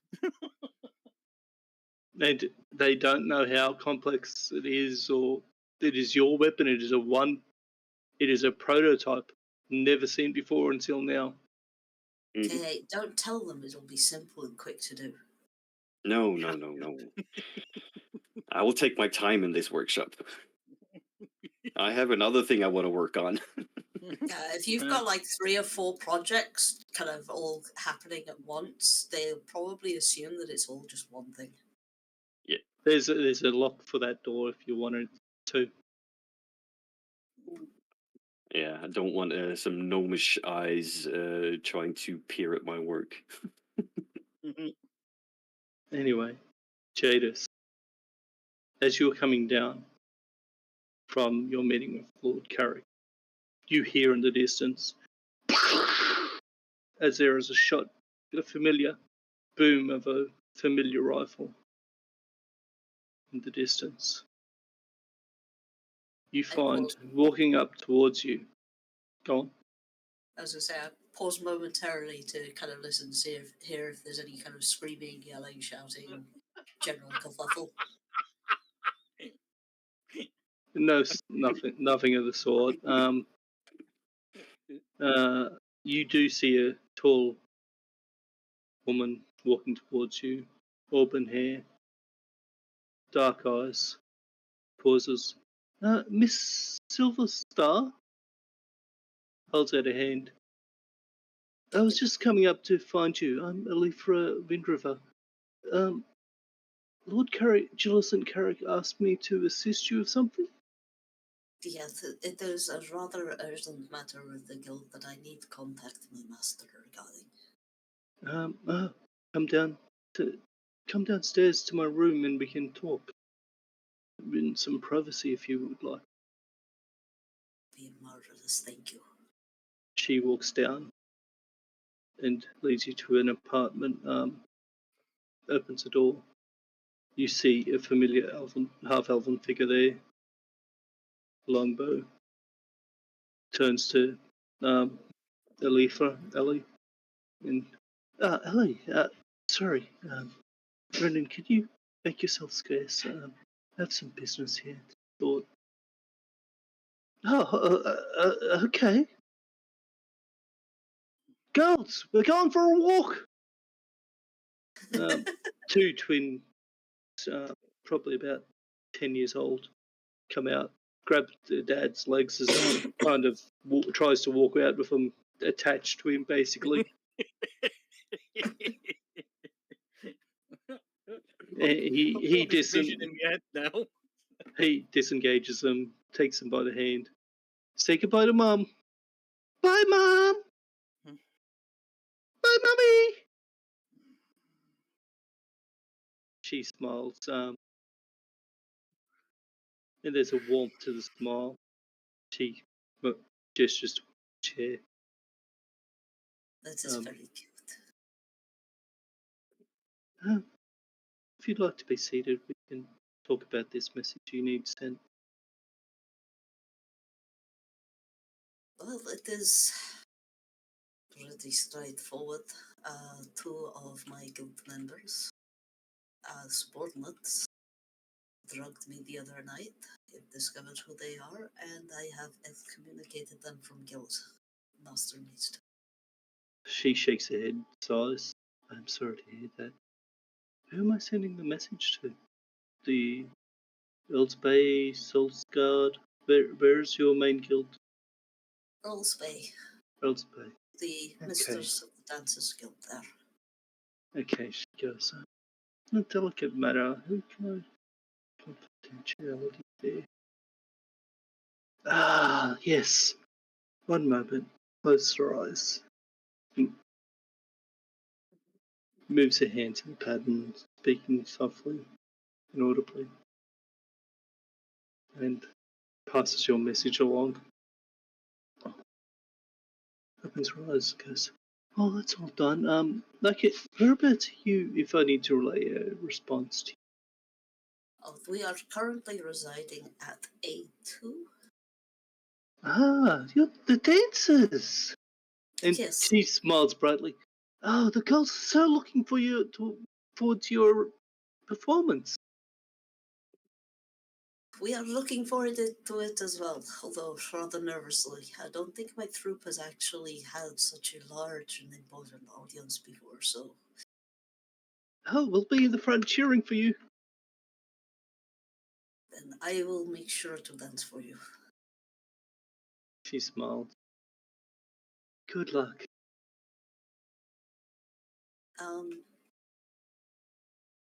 Thank you for this. My pleasure. I'm always happy to help.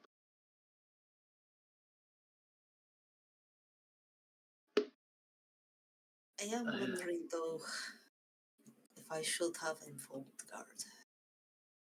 About? Oh, possibly. Depends on how. Did you? Yeah. Do you feel like you've done enough, or do you want? How badly do you want to see them punished? It is not punishment for me, it's more of safety for others. Ooh, I see. There is an investigator here, absolutely brilliant. Very fair. Tamand Lane. I'd talk to him, and tell him what happened. I can recommend. You're not there. No, I know.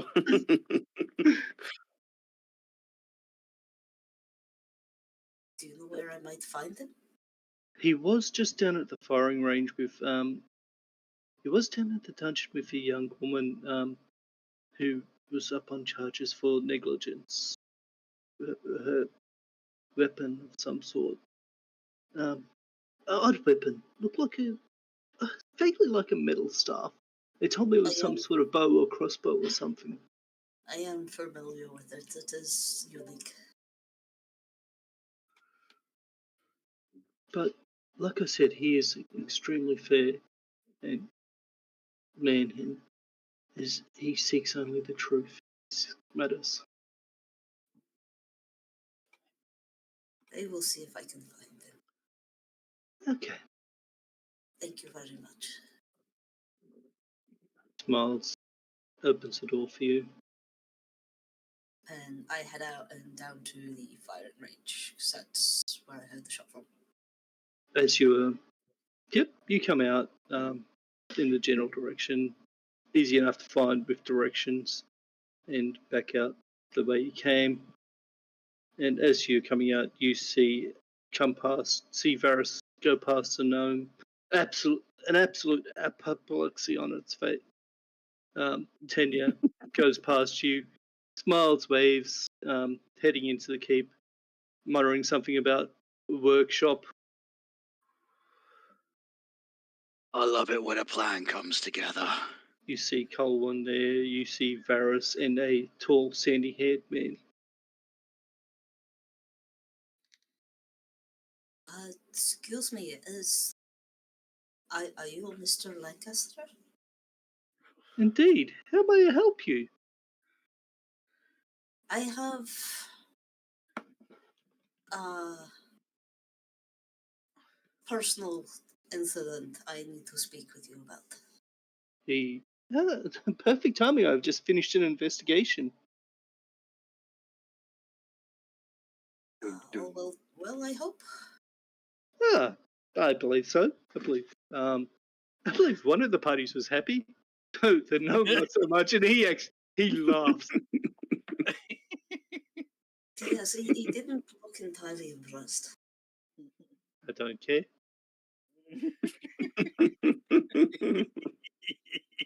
Neither do I.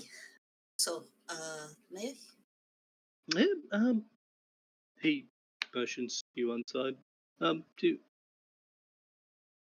And takes you some distance away to speak privately. There's not anything that I wish to pursue on an official matter. The two in question have been punished already via excommunication of guilt. And I give them the names and description of the two in question. What happened is these two collaborated and drugged me. Do you have a sample of drug? Do I? You have the flask, but it's mostly drained. There is still probably remnants in there. I hand it over.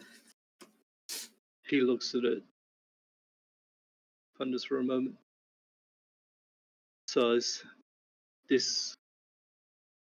I need to get this checked, but if it's what I think it is, I need to have a serious word with that pair. He motions, and a guard comes over. If you'd be so kind as to give the description of them to gentlemen. And I do. If you'd be so kind as to detain them as soon as possible. If you'd be so kind as to find and detain them for me. Sorry, Jadis, what were you saying? I was just saying, as well as their names. Okay. I do want to make it clear that I personally am not pursuing anything further. No, this isn't about you. I am concerned with the safety of others. Understandable. Neither of these is my concern. He holds a flask up. The vial. This is my concern. If it is what I think it is. Might I say that from the amount they gave you and what it is, you were lucky to be alive? What was it? I believe it is a poison. There is a guild, an assassin's guild, in the Great Wood called the Shadow Hand. If I'm correct, this is one of their poisons that they used.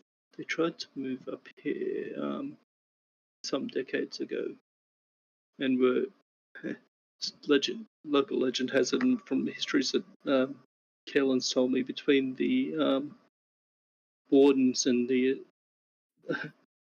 assassins guild of that runs operations throughout the human lands of Salzgard and Rivers Bay, the Riverlands, decimated them. To all intents and purposes, my understanding is that they were eliminated completely. But this being here begs the question if that's a fact or not. So, how did they get them? That's a very interesting question, isn't it? Hence why I want to know. I will need to speak to my guild mistress again then. Give me a headache. He hand gently on his shoulder. Probably see someone, cleric or something. You should probably see a cleric to make sure that any toxins are cleansed from your system. Any recommendations? Any cleric. If you're still alive, though, it's a good sign because my understanding this is fairly fast acting. Very Well, it's deadly. not pleasant. Few days. Anyway, Miss Silverstar, I really appreciate you bringing this to my attention. My pleasure. Well, Gives you a wasn't really slight pleasure, bow. It wasn't. Yes. Ah, thank you. She kind of curtsies back. And he takes a flask and heads out the keep on some errand, slipping the vial into a pouch at his side.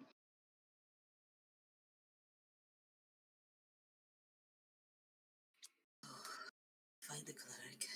Good grief.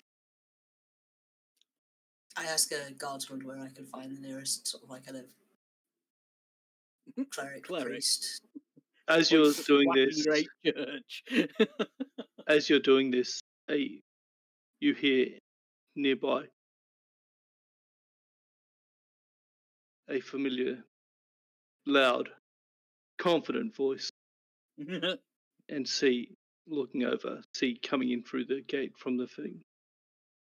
One of the cartographers, I Titus. wonder which one. Titus, known as a Herald of Dawn. He sees you, gives you a friendly wave, recognizing you from the events in Honey Heath. Oh, so Titus, if I may ask a favor? Oh, most certainly. Mr. Lancaster has advised that I be checked over by cleric for lingering effects of poison. Hand shoots out, grabs you by the forehead. Be healed in the name of Sol. You feel a warmth rush through you. Strides on. Sol's blessings! Thank you. You feel amazing. I'm sort of like kind of just stood there rigidly staring at him, sort of like kind of slightly shocked with my tail slightly fluffed, and it's like, what the fuck just happened? I feel great. They both have familiarities with carts now.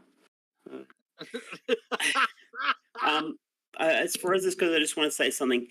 I think we should really, nothing personal, and I know my character may fall down some stairs now, but I think we need to leave the Titus speeches to Ed.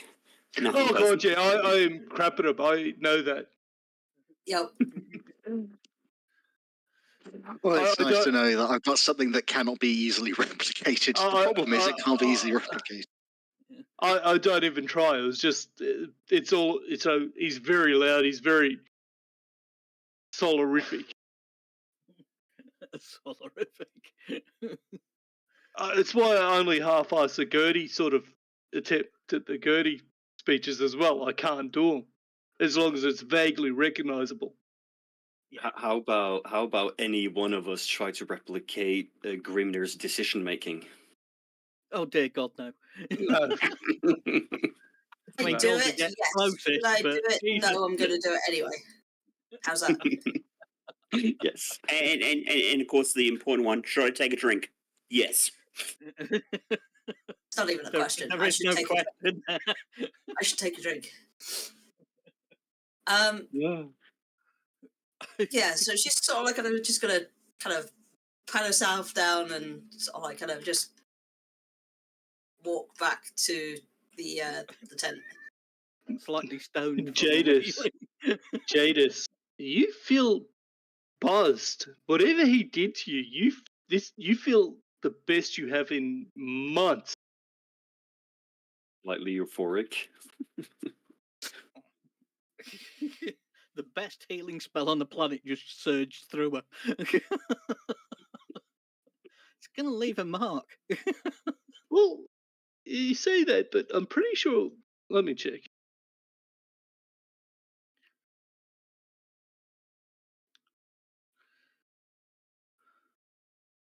Lesser, greater restoration.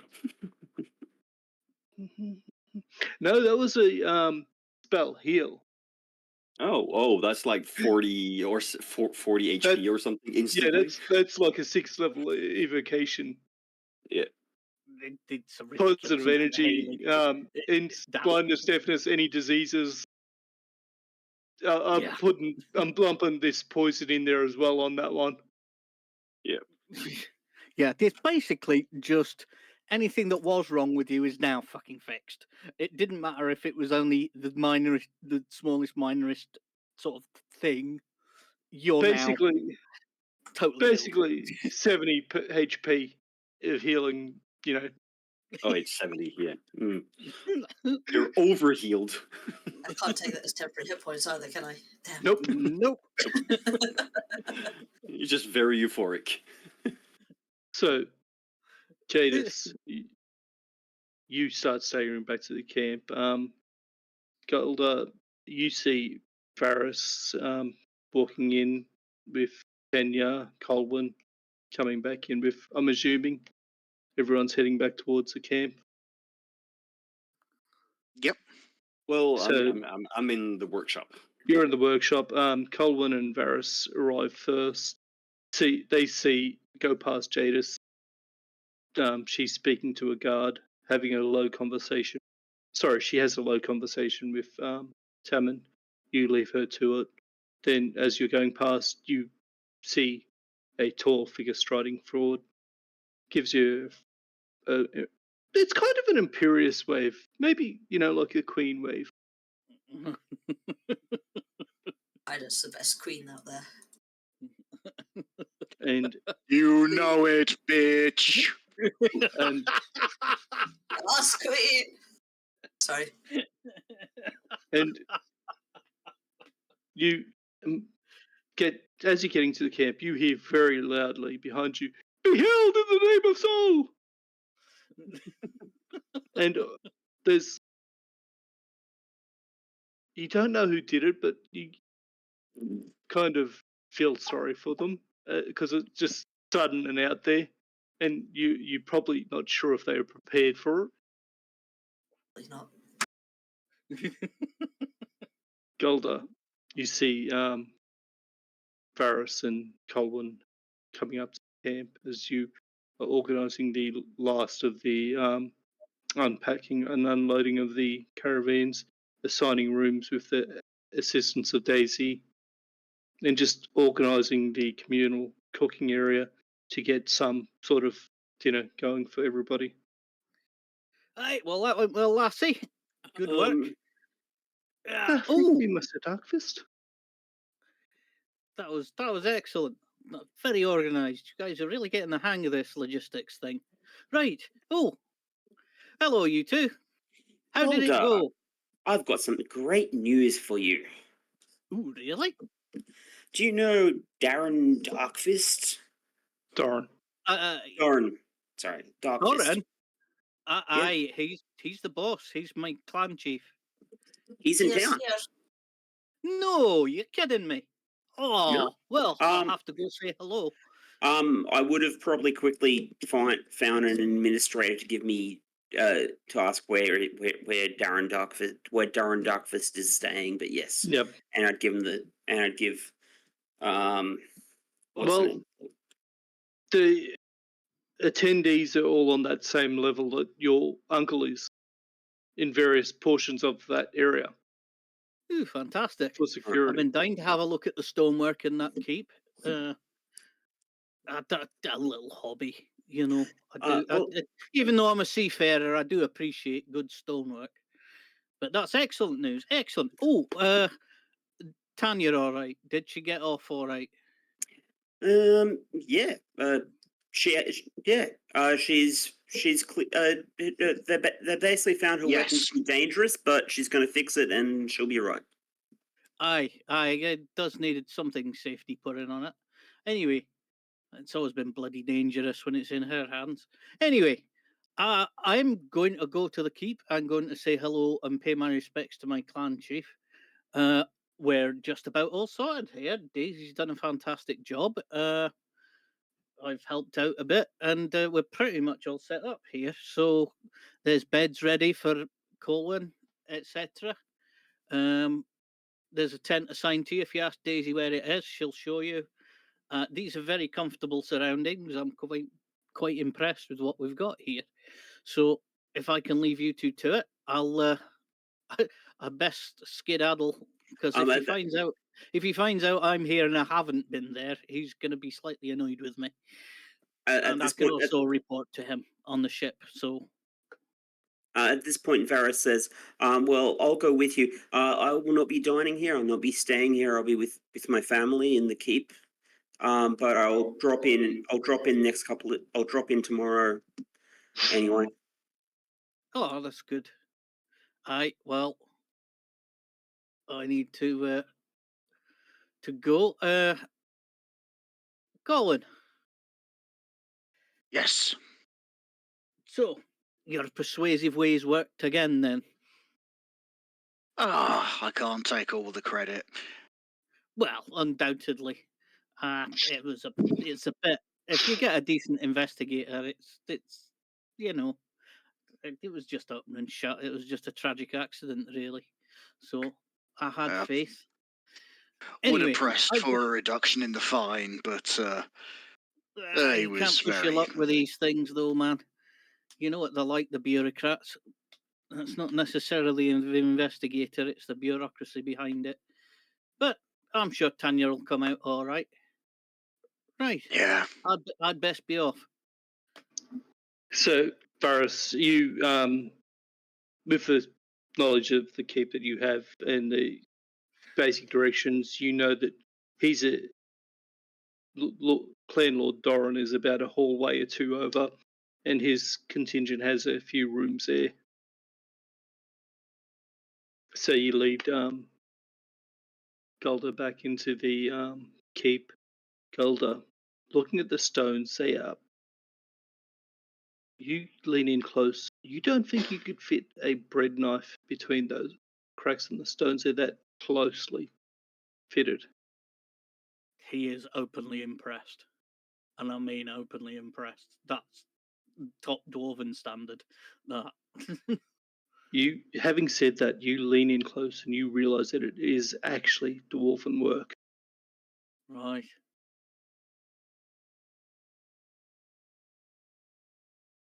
He is impressed. I think he is very impressed with it. I mean, he's actually more of a brewer than he is a stonemason or anything, but he knows good work when he sees it. Yeah. You know. So as you're leading up, do we see Jadis on the way? Yep. You see her sort of standing there, kind of just taking deep breaths, tail fluffed out, just a startled look on her face, taking a deep breath, and the tail slowly sort of unpuffs, and she looks a bit around, a bit dazed. You're right there, Jadis.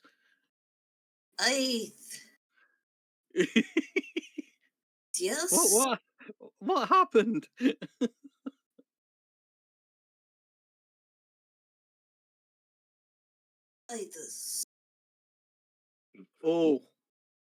Oh, you mean you've got the poisony thingy out of your system then? And then some. She was poisoned? Oh, I see. He overdid it again, did he? That sounds about right. Okay. I think I need to go eat something. I think you probably should, aye. Got the munches. Just be I'm careful available.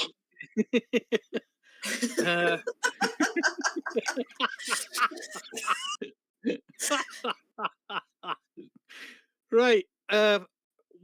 jam-packed. Daisy was actually pretty good. I helped out and just pointed a few things in the right direction because I'm used to the old logistics stuff, and she picked it up really quickly. I was very impressed with her. Coming on nicely, that one. You've got a good one there. I expected no less from her. Exactly. I know you push her a bit hard, but she's got real talent, that one. Anyway, I'm off to visit my clan chief, so I will see you a bit later. Colwyn's back in camp. I think Varys is off to see and dine with his family. So, see you in a bit. I will see you then. Unless you get waylaid. Well, I can't see it, but yeah, we'll see. And he wanders off, quietly chuckling to himself at Jada's basically being tightest. Yeah, if anybody's ever come across a picture of a startled cat, that's probably what it is. Yep. So I go off to see my clan chief. So Jadis makes her way back to the camp. The first thing that she's going to do is get changed because dusty traveling clothes. yep, you're led up to the hallway. Varys takes you to the door, puts a hand on your shoulder, and you guys part ways. It's only because Varys says, you may need an escort in this building, but just I'll ask inquire for about me, it. worst case scenario. Not to worry. I've got my name. I know who you are, and so do the guards. So Bloody hell! Is that you, Galda? Door bursts open as a voice hears you. Well, how you going, cousin? I'll give him a big hug. Bloody hell! I was dreading this bloody dinner tonight, but you're coming with me to keep me entertained and so I got someone to talk to. Aye, all right then. Aye, we can have a drinking competition. Show these bloody tullies how it's done. Aye, sounds like a good idea to me. Look, unless Grimnir's there, and then we're screwed. Already did that one. Good God, man. That man's got a dwarven stomach, I swear. He's a bit of a fish, is he? Oh, God, aye. I know I can down quite a few, but man. Hold up, someone's trying to say something in the background there. Or am I going crazy? Crazy. Crazy. Finally lost it, Ash. No, I lost it a long time ago, lad. Right. So we're dealing with this stick of elf named Carrick and his crew. I think there's going to be a tabaxi there, and you know Raven, you remember him, right? Of the basement, the shaman there. I met the cartographers in Honey Heath. Yeah, but you've known Raven for years. Well, aye. You would have. That. Yeah, I would have known him quite well. But yeah, he's sort of like and Grimnir. Grimnir's going to be there. You know where Raven goes. Grimnir follows. Well, aye. Just as long as I don't get into another drinking competition with him. Oh yeah, it's happening. we stand for Dwarven pride, man. Hi, I lost last time. I've got one to make up. Challenge accepted. Right, I best tell you what happened to the Storm's Regret and what happened to me. I heard some news about that. You sent a message. I did. Right. Not much I could do about it, but being thrown off the damn ship by that storm. Man, that was a bad one. No idea where it came from.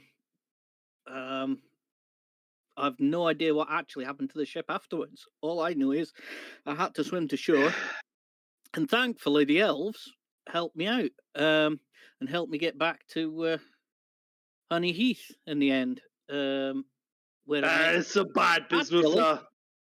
Carrick's nephew called Varys, decent chap. Likes throwing out magic to blow up trees, but apart from that, he's fine. Throwing out or throwing up? Yeah, throwing out. magic. Oh, yeah. Okay. He likes blasting things, but he's not a bad healer either. Good Oh, fun. really? He's not bad at it. So I have some bad news, lad. not in Titus's league, but you know, Aye. it's pretty good. But I- I've got some bad news. We received word that they haven't seen any side of the storm's regret in the east yet. oh damn! I do hope that they're going to be all right.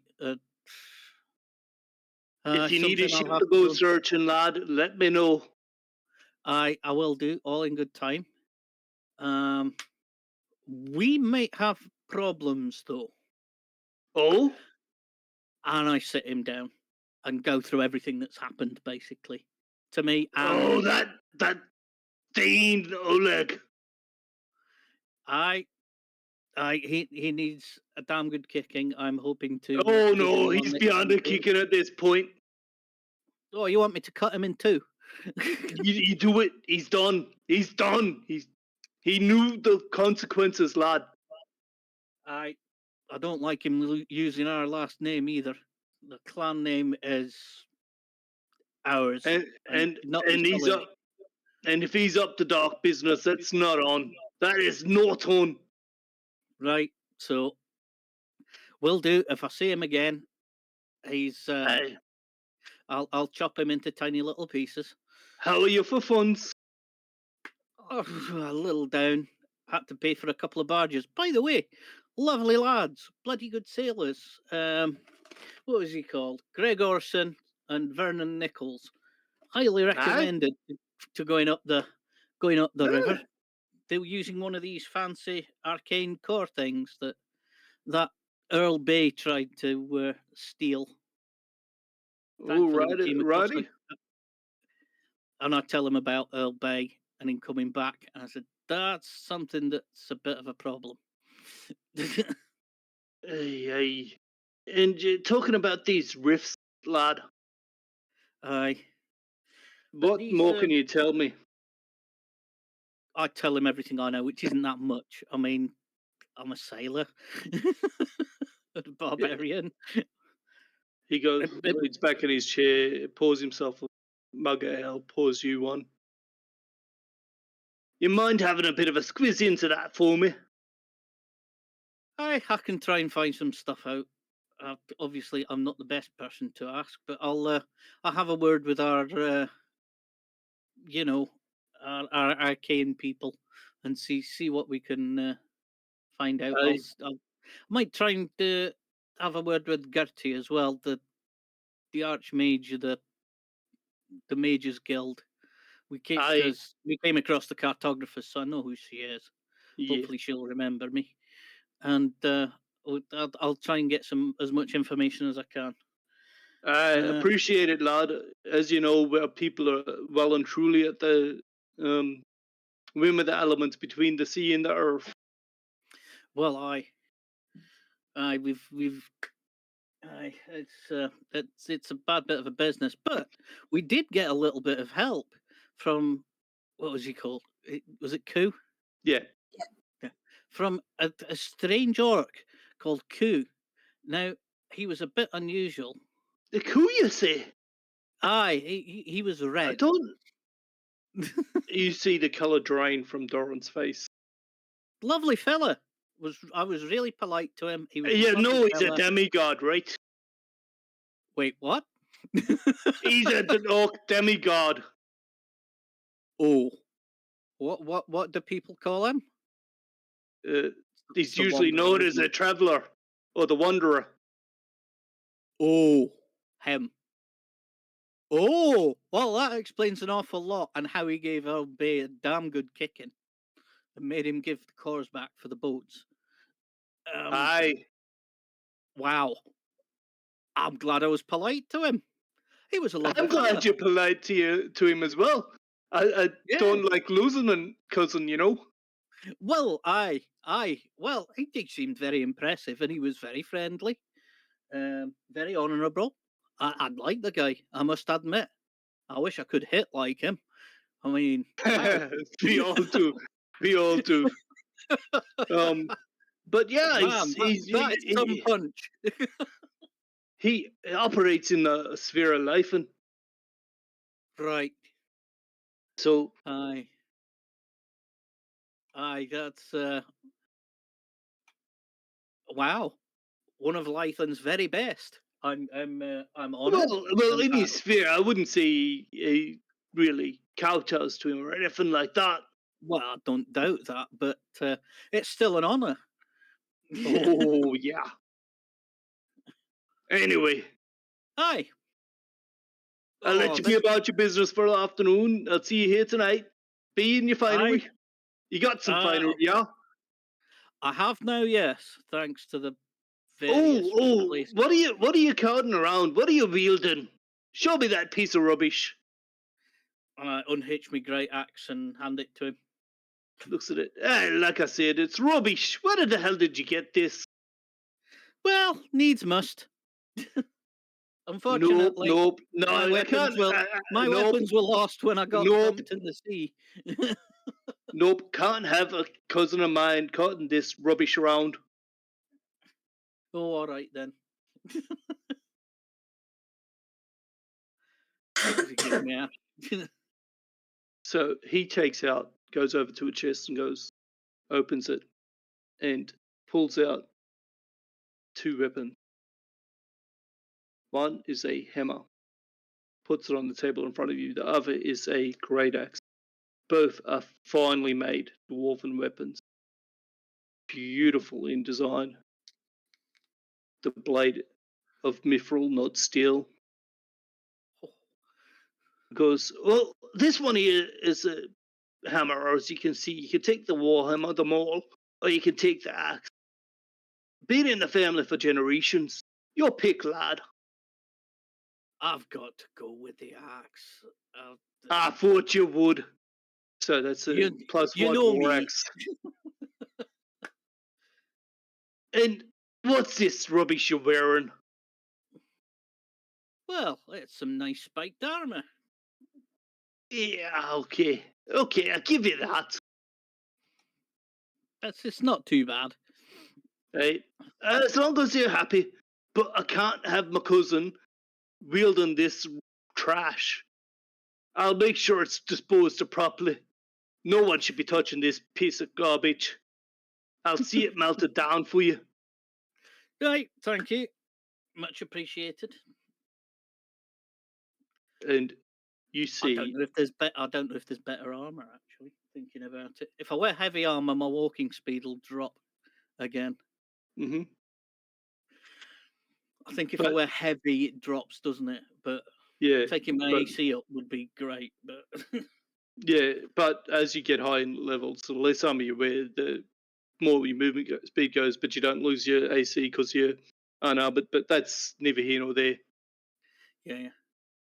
And so that is a +1 great axe, beautifully crafted, Right. inlay of gold on the handle, runes craft on the blade. It is magnificent. As I said, the blade itself is made of mithril. Looks at you, goes, "That's a fine weapon for a fine dwarf. I look forward to hearing and telling how you buried it in Oleg's head." Aye, I'm looking forward to that too. Don't disappoint me. I expect results on this elemental stuff. I need to keep my people safe, and I want to know if this is what caused that damn storm. Can't have no more ships lost like the Regret, lad. Aye. Great axe +1. That's correct, isn't it? Yep.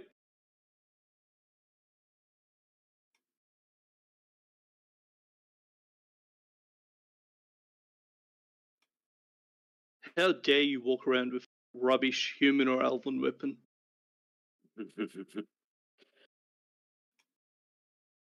Get yourself a proper dwarven axe. Thanks.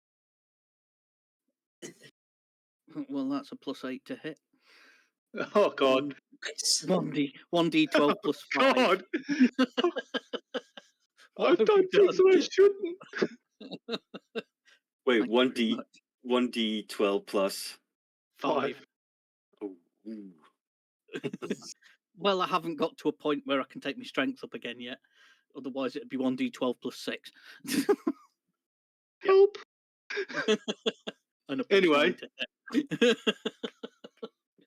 Anyway, yeah.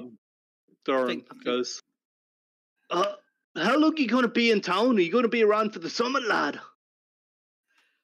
I don't know. I mean, I'd like to go looking for the old Storm's Regret, see if I can find her. But I'm with a few friends at the moment. The Carrick's nephew, as I said, and a few others as well, who I met up with in Honey Heath. We've got a nice little band there, and we're investigating various things and trying to figure some stuff out. So, sounds like but you got I should be tangled up around in for some a bit. stuff. Sorry. Sounds like you got tangled up in some stuff with this new crew of yours. Aye, hey, they're a decent bunch. We'll see what happens. But yeah, things just kept on happening to us. So, especially Earl Bay going around nicking all these arcane cores. Hey, that's gonna, yeah, that's the thing. From what you said, well, he's very powerful. So, try and get as much information and pass it to the cartographers. I think because he even gave them a little bit of a kick in. So, ooh, really? And that and the dwarf that was with him, and the dance troupe, what was it? Silver. I don't know if you've met him. Silver the half elf. Aye. Hey, no, I can't say. Wait, Silver, you say? Aye, the bard. Oh, yeah, I think I met him. Unfortunately, Earl Bay, he took one for the team, saved the cartographers, but got himself turned to stone. Aye. Oh, we'll raise a pint for him tonight, eh? Aye, that sounds like a bloody good idea. He was a good man. I like that man. Well, any man that you like, son, is my friend as well. Aye. Well, let's get hammered tonight for them. I don't think it's going to be a problem with Raven and Grimnir about, to be quite honest. I think it's going to be quite easy for us to get absolutely wankered.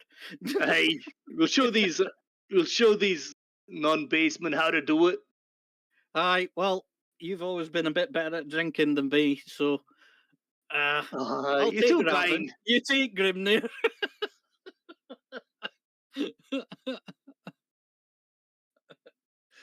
We'll show this Carrick how to drink. Oh, yeah, and then some. Right. Elven etiquette ignored. Oh yeah. Oh god, yeah. Dwarves in a drinking competition, and then there's Grimnir kicking about and Raven. I wish everybody luck, if I'm being honest. Right, I'd best get back to camp.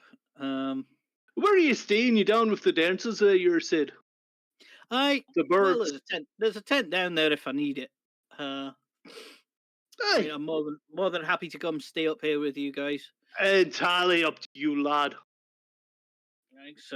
I could do with a bit of a catch up for that anyway. Well, after tonight, you don't want to be. For me? I can organise something for you.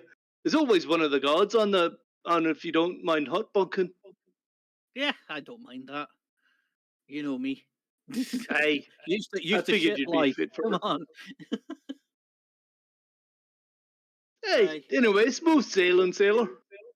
Aye, fair winds and fair seas. Fair seas, lad. And off he goes. Ferris. The door bursts open and Gulder is literally dragged into the room in front of you.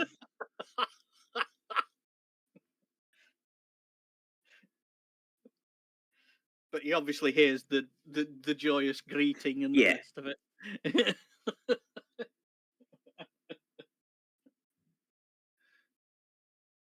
Yeah, I hear the joyous greeting and go, Should be fine.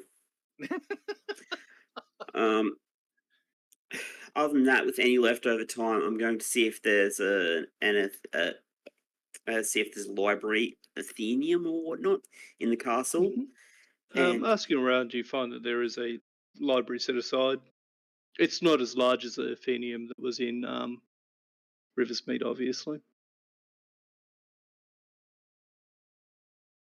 I interrupted. Just keep going. oh, I was going to say, if there's not that, I'll do something else while I'm waiting for the dinner. Mhm. But yeah. Oh. But Oh, hang on, just as a point, just to finish up, he did say that he was a bit down on funds to his uncle. Yep. So, To his cousin. yeah, to his cousin. Sorry. Gives you a full pouch. Roll a D100 for me. D100. First percentile. 71. And multiply by 10. 710. who's the fucking rich kid now? You. Okay. Dwarves, man. They mine and very sail and funny. trade. They are basically they are the merchant princes of this world, basically.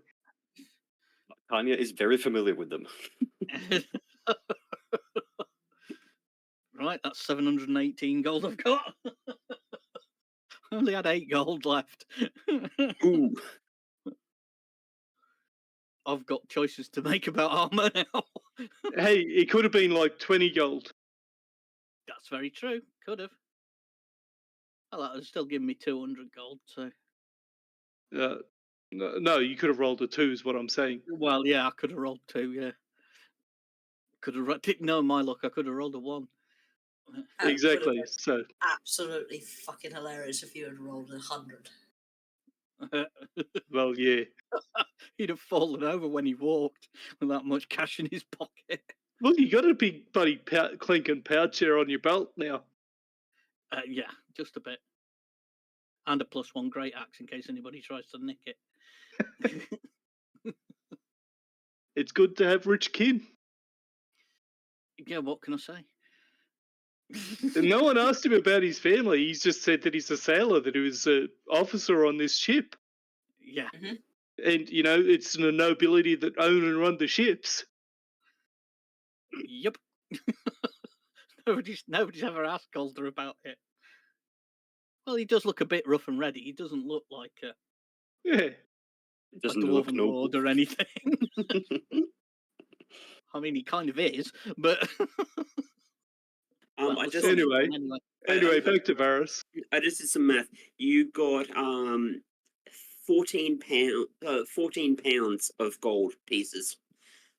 Yeah. There. That's not very much for Golder, to be fair. £14 is nothing. Anyway, back to Varys. You were going to the library or Athenium, whatever you want to call it. Library. We'll go with that. Varys is going to look up to see if there's anything about and see if there's anything there about Eldonovan Bay or the Rifts.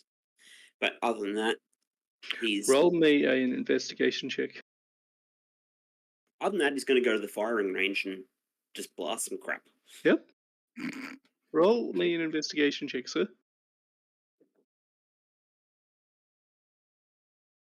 Oh, Damn it. There are books there.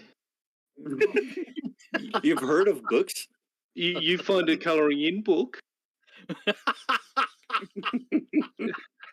and one of the scribes comes over and goes, "We can't let you draw on that, sir. It's basically just to. It's a record. It was one of the lords. It belonged to one of the sons of one of the commanders here. We keep it as sentiment, basically." What were you looking for, if I might inquire?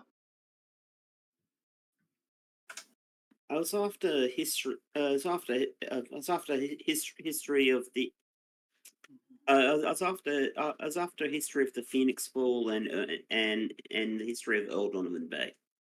So what are you doing in the children's section? I got he, lost. he, I All right. he writing. gently takes the Sorry. book from your hands, puts it back in, takes you by the shoulder, and leads you over this way. The Phoenix Fall. He reaches out, grabs a book, and goes. This one mentions the Phoenix Fall and its effect on the weather patterns. Rifts forming the floods of monsters and creatures that came from them. The wars that were fought there to defend themselves and push them back. Then the rifts just closed by themselves, it seems. He gets really excited. It's something I've been very fascinated with, the Phoenix Fall event. Especially this talk of rifts, and an investigation was done. They vanished as soon as they appeared. Elementals everywhere, demons, angels, and then what we call the divine veil established itself, and the presence of them diminished, and the flood we'd been fighting just dried up.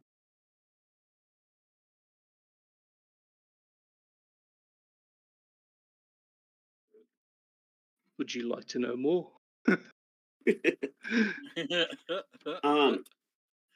As, you just as- Starship Troopers us. I did. all right. As far as this goes, Farah says, have you noticed any similarities between the weather patterns they noticed back then and what's been happening lately? Let's do a D20 here.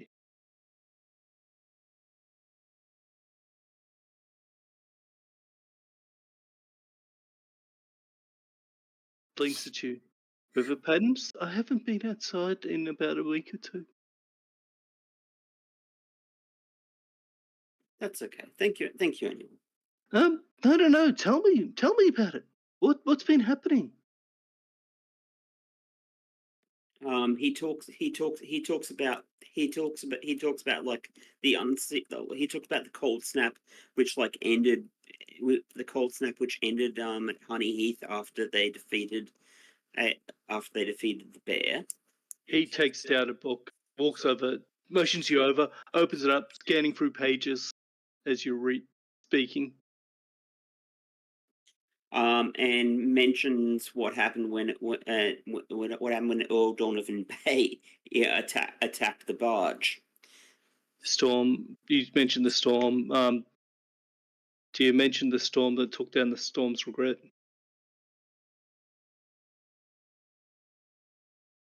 I'm pretty sure Gulder's mentioned it. I did. But would that be linked to Earl's Bay or anything? Yeah, but a storm that takes down a dwarven ship, which is used to driving through storms and all the rest of it. I rolled a 14, so I'm going to say, some big dwarven ship which can handle pretty much anything got taken down a couple of months back as well. A couple of months ago, there should be no storms. Whereabouts? It was down off the south coast. Storms in that region at that time of year? Just no.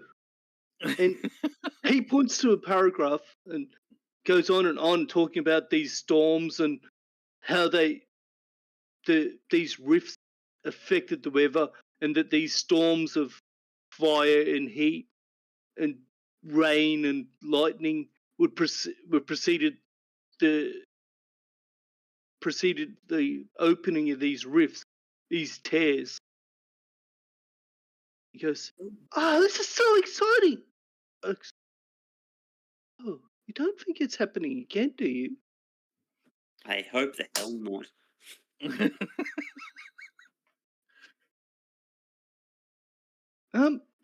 Where did you say this? You said a bear and honey. Oh, that's just. Oh.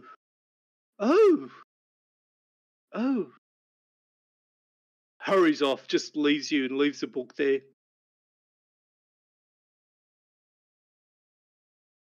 Literally runs out of the room.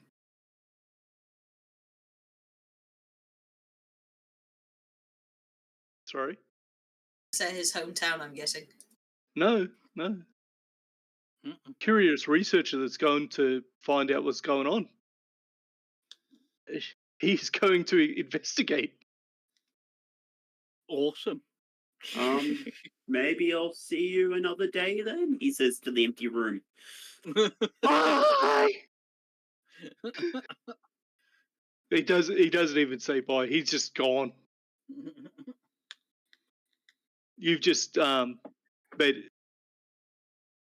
a researcher's buddy day.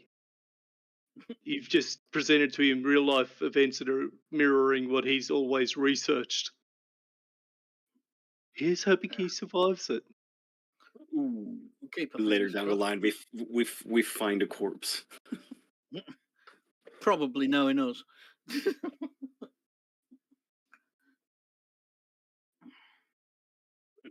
Elderly man comes over. Oi, what's all this noise about? Shh.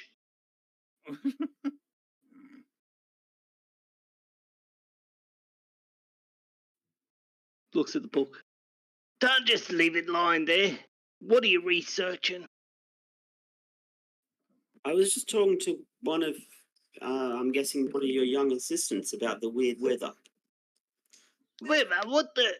Looks at the book. Oh, god damn it. You don't mean Jacob. Buddy. Yeah, Jake. What the hell? You mentioned weather and the weird patterns that are going on. He's assuming it's got to do with this nonsense about... It was never proven. That's a book of myths. None of that was ever proven. There's no histories kept during the bloody fall. It's all hearsay and bloody word of mouth. It's hard to sift truth from bloody fact fiction.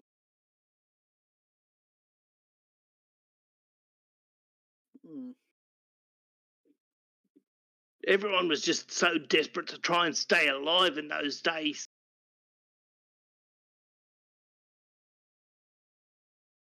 Between the bloody toxic cloud of bloody ash in the sky blocking the sun and crops dying and monsters running rampant. It's only through the providence of our Lord's soul that we all managed to get pulled through.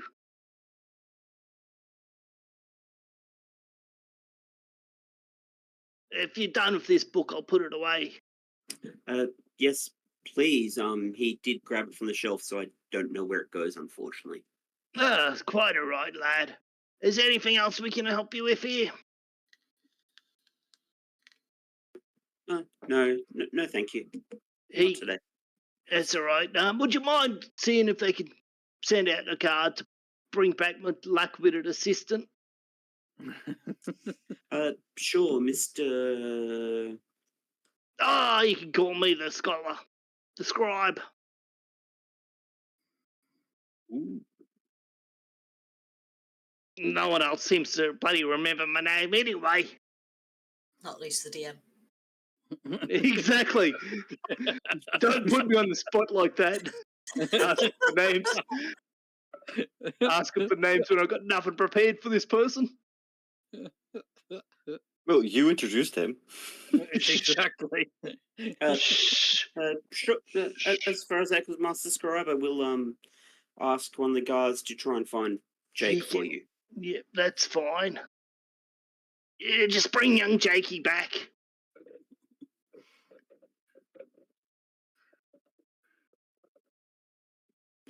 I hereby christen said Scribe William. Call me William. Not that you'll bloody remember my name. No one else seems to. Anyway, unless there's nothing else, get going. And shh. Thank you. You're welcome. We were whispering there just in case we didn't come through on the mics. But yes.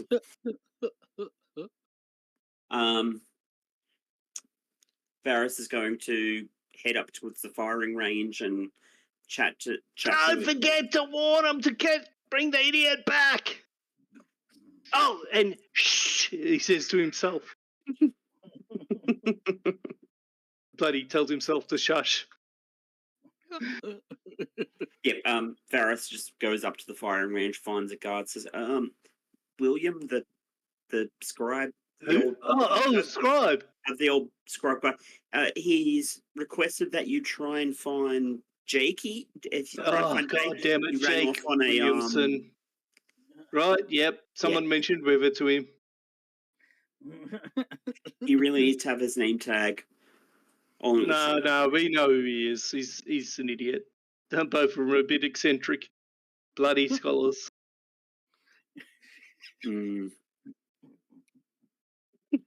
You go off and you spend some time eldritch blasting the target there. I'm Yeah, you assuming. need to practice your aim. Yeah, pretty much. So you spend some time there. Your camp being right by the road there, you see not long after, maybe 20, 30 minutes, a pair of soldiers dragging him in, tied over his horse. Right, brother, I gotta go check it. I gotta check it. Comes into the keep. You hear it in the distance there, Varys.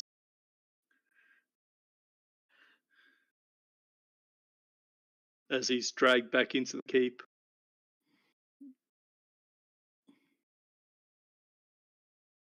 And is there anything that anyone wants to do there before we head into the night? Just in the first night. tinkering. I'm just on my way back to. I just wander back into the camp with a nice shiny new axe. That's all. Yep. I just want to do some tinkering for the rest of the evening before bed. Okay, so no.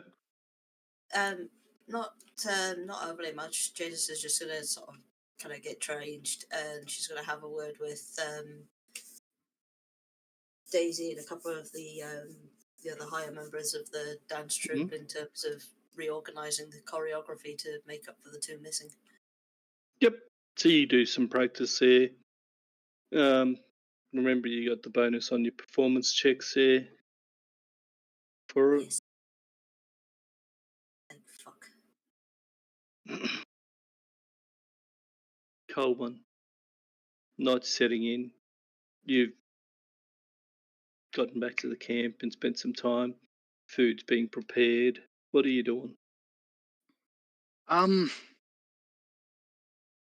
He's probably going to make arrangements to hook up with the local guild on the following day. Obviously, there's a lot going on. A lot could happen. Possibility of jobs, etc., etc. And also, he needs to ask about the race. And So you're gonna. he's got plans. Yep. No worries. So. Yep. Righto. So night comes around and Varys, you start heading back up for the meal, getting prepared. Same for you, Golda. Yeah. Tanya. I basically go back to the camp, grab my gear, and just went. I'm actually staying in the keep with my cousin, who's my clan chief. I'll keep calling in and saying hello, see if you need anything, because he needs to get his fancy outfit, doesn't he? So Yep. So he gets his stuff and just decamps to the keep, and then starts getting ready. Can I just point out the time, just in case anyone has stuff? We're gonna. No, we're not. We're not tonight. I would have called it half an hour ago if we were doing it. We're winding down for the night anyway. Oh, good. Mm-hmm. Good break point. So you head up to prep for the dinner, this state dinner. Varys is doing the same. He's in his room, probably freshening up, fancifying up. Tanya, before we go, we'll get a tinkering roll from you. Yeah, there's two things I want to do. I want to make the most of the evening for this this particular workshop. So the first one is actually just as per the agreement and deal. I will do the tinkering for the safety feature for the crossbows, Mm-hmm. the guards and stuff. And you said with advantage in this workshop? With advantage in this workshop. Yes. So that is going to be a Nice. 18 plus 3, so Mm-hmm. 21. 21, perfect. 20, 18, 19, 20, yeah, 21. Okay, so effortlessly a small, flawless trigger guard that unless you remove it, the trigger won't actually go. Yeah. It's got to be deactivated to be able to actually pull Yeah, the like trigger. a flip lock on the Mhm. trigger. Yep. And as for my other project, I want to take out the wood handle with the metallic frame that I had started working on my revolver. Okay. See how far I can get with the tinkering on that one Yep. towards completion of it. Okay. Make a roll. Oh, please be Call good. that DC 16. Okay. With advantage, don't forget. Mm-hmm. Yes. I want to use my inspiration Yep. last Yeah. round for an. I don't roll advantage with the inspiration. Well, you do. You Well, do. when I Roll use my automatically. inspiration, do I roll the whole thing You- again with advantage, No, or it's a just single one roll. more? Yeah, just a single. Oh, right. Yeah. Oh, that's a natural 20. Nice. So, So you're that's getting a total of 25. You get out the blueprint and you start drawing the mechanics of how the internals are going to work. Yep. And you've got you can see it in your mind and mind to paper. Effortless, perfect. It's just making sure that you've got the bits pieces to do it now. Yep. Now I just need the components. Mm-hmm. Although, because the important question is this new thing going to have a safety catch? That'll be discussed later. So Yeah. that takes up the majority of your night. Yep. You spend most of the night working on that. Yeah, before Food's bedtime. brought into you, and there is actually a small cot in this workshop. Ooh. Yeah. You lock the door, you get your rest in there, etc. And there's actually a knock and scratch at the door, and you hear an angry gnome out there and ignore him completely.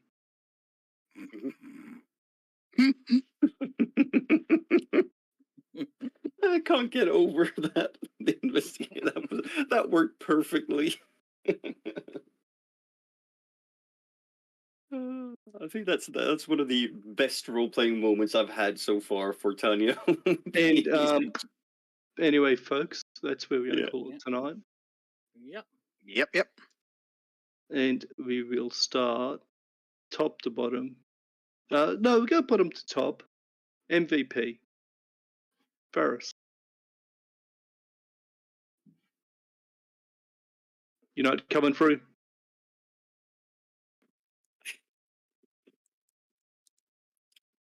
I'm going to split my vote and let you guys sort it out. Mm-hmm. Tanya for pissing off the gnome. Or Colwyn for his legal advice. Honorable mention for your NPCs, dude. Seriously. Yeah. Thank you. Super job. Tanya. I think I will have it's a split between for me. It's a split between Colwyn and Golder.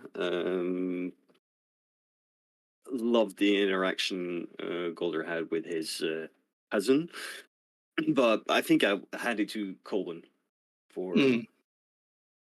keeping his head, being his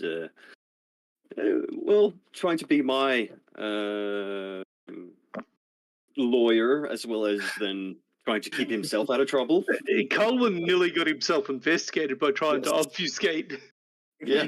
But I wasn't trying to obfuscate. He was trying for a better deal because he's still, well, it's No nice to one's press told. buttons. Yeah. Not the guy to press buttons on. No, I too like to live dangerously. Yeah. Yeah. So yeah, my vote for Colwyn. No, it's well done. And also, nice job on the NPCs, Asher. That was Thank you, wonderful. mate. Jada. Yeah, I'm going Colwyn as well. Law and Order, Dune City edition. I liked one of my favourite interactions was that there had to be the gnome and the whole sort of investigation at the camp for the two bloody guys that slipped Jadis the roofie with Golder and Jadis. The crash tackle on that poor girl running away. Anyway, Phil. Here. Yoink. Yeah, I'm actually this time I'm gonna give it to Varys actually. Okay. Because I loved how he interacted with his uncle. Mm. That scene that got to me. It sounded yeah. like he was actually crying there, man. That was Yeah, so it well was portrayed. I was actually really, happy really I well was done. able to do that voice. Yeah, I done. wanted to convey emotion there. No, you did amazing. Perfectly. Yeah, you did. That was brilliant. awesome. It was- I mean, top work from everybody else, really. I mean, especially Tanya and Colwyn, because that was funny as hell in places. It was fucking great, and the gnome pissing him off was brilliant. You know, but yeah, I mean, my vote goes there definitely. But yeah, top work to everybody, especially Ash with the NPCs because they were great. So I'm glad you enjoyed them. especially my clan chief. Yeah. It's slightly batshit. I love it. Yeah. Ed, Colwyn's. Yeah, for me, it has to be Varys. I know that you struggle sometimes, my dude, and you try so hard, but that was kind of like peak role playing in my book. Oh, it was amazing. You know what? Yeah. I'm feeling generous. I've got 2 votes for Colwyn, potential third from Varys, which I'm going to ignore, and 2 for Varys. Take an inspiration each, guys, Oh, thank you. because you guys did amazing work. Yeah, I thought everybody was great through that entire sequence. It was That was brilliant. yeah. Just a quick question: is Jadis going to be expected to perform for the state dinner tonight, or not? Likely. Nothing was mentioned. You'd have to actually ask. I'm kind of working on the assumption that somebody would grab her, or Yeah. somebody would have Actually, informed her during the day. are we still online, Still streaming, you mean? Varys? Yes, we're still streaming. Final note: as you're preparing for dinner, talking to a young elven man comes up to you, Jada. Message from Carrick. If you could perform tonight at well, you were invited to attend a dinner as well, but if you could present a performance for several of the notables there. It would be my pleasure. He She's gives going to you a give bell. She's going to give a repeat performance for that one, and Oh dear God. she is feeling great. So yes. Titus strikes again. Oh, matron. Wait, was she roofied a second time? Oh, be right back. That's not how Titus filled her up with ridiculous amounts of vim and healing. vigor. Amazing. She got nuke healed. Yeah. Oh yeah, that was lovely. That was funny. Anyway, yeah. So, grats to Colwyn and Varys. Name for the Votes for episode. votes for names, starting with Colwyn. Yeah, it's got to be Law and Order Dune City. I was going to say Dune that. City. Dun, Because Yeah, it's just so my vote. neatly. I can't come up with anything better. So yeah, go. Yeah. I was, instead of asking you each, I'm going to ask if there's any objections to that one. No, that was going to be my suggestion. Perfect. Same. I was going to put down. I was going to put down. I was going to put down the city of Canvas and Starn. Yeah, Law and Order. Law and Order, Or Dune not a City. Dune City. Dun, dun. Okay. He's hoping we don't get nicked for copyright and have to change it. What a time to be alive. All right, as far as this goes, I'm right. I'm going to write down the file as Law and Order, Dune City, Dun Dun. Cute. Dun, dun. In brackets. Yeah. In brackets. Dun dun. So Good we've stuff. gone back to normal weather here in Manchester. It is now raining. Or not a Dune City. Dun dun. Oh yeah. Yeah, I think for Anyway. music copyrighted, it has to be a minimum at least a bar. I meant with the name, but anyway, that's us for the week, guys. Great episode, loved it. It was a lot of fun. Anyone that might have would have been watching is watching in the future. Hope you enjoyed as much as we did. It was just brilliant. Loved it. It's Very, great. very. You guys make it an absolute pleasure to GM for you. You make it a Right pleasure back to at play. you. Yeah. Exactly. I had a blast. Bye for now. Yeah. Yeah. See anyone next week. We'll try to get the session up. I think we're a week or two behind there. 3. Good work, Ash. 3 weeks And- behind. I think. Yes. Good day, good night, good evening. Hey. Bye. Bye.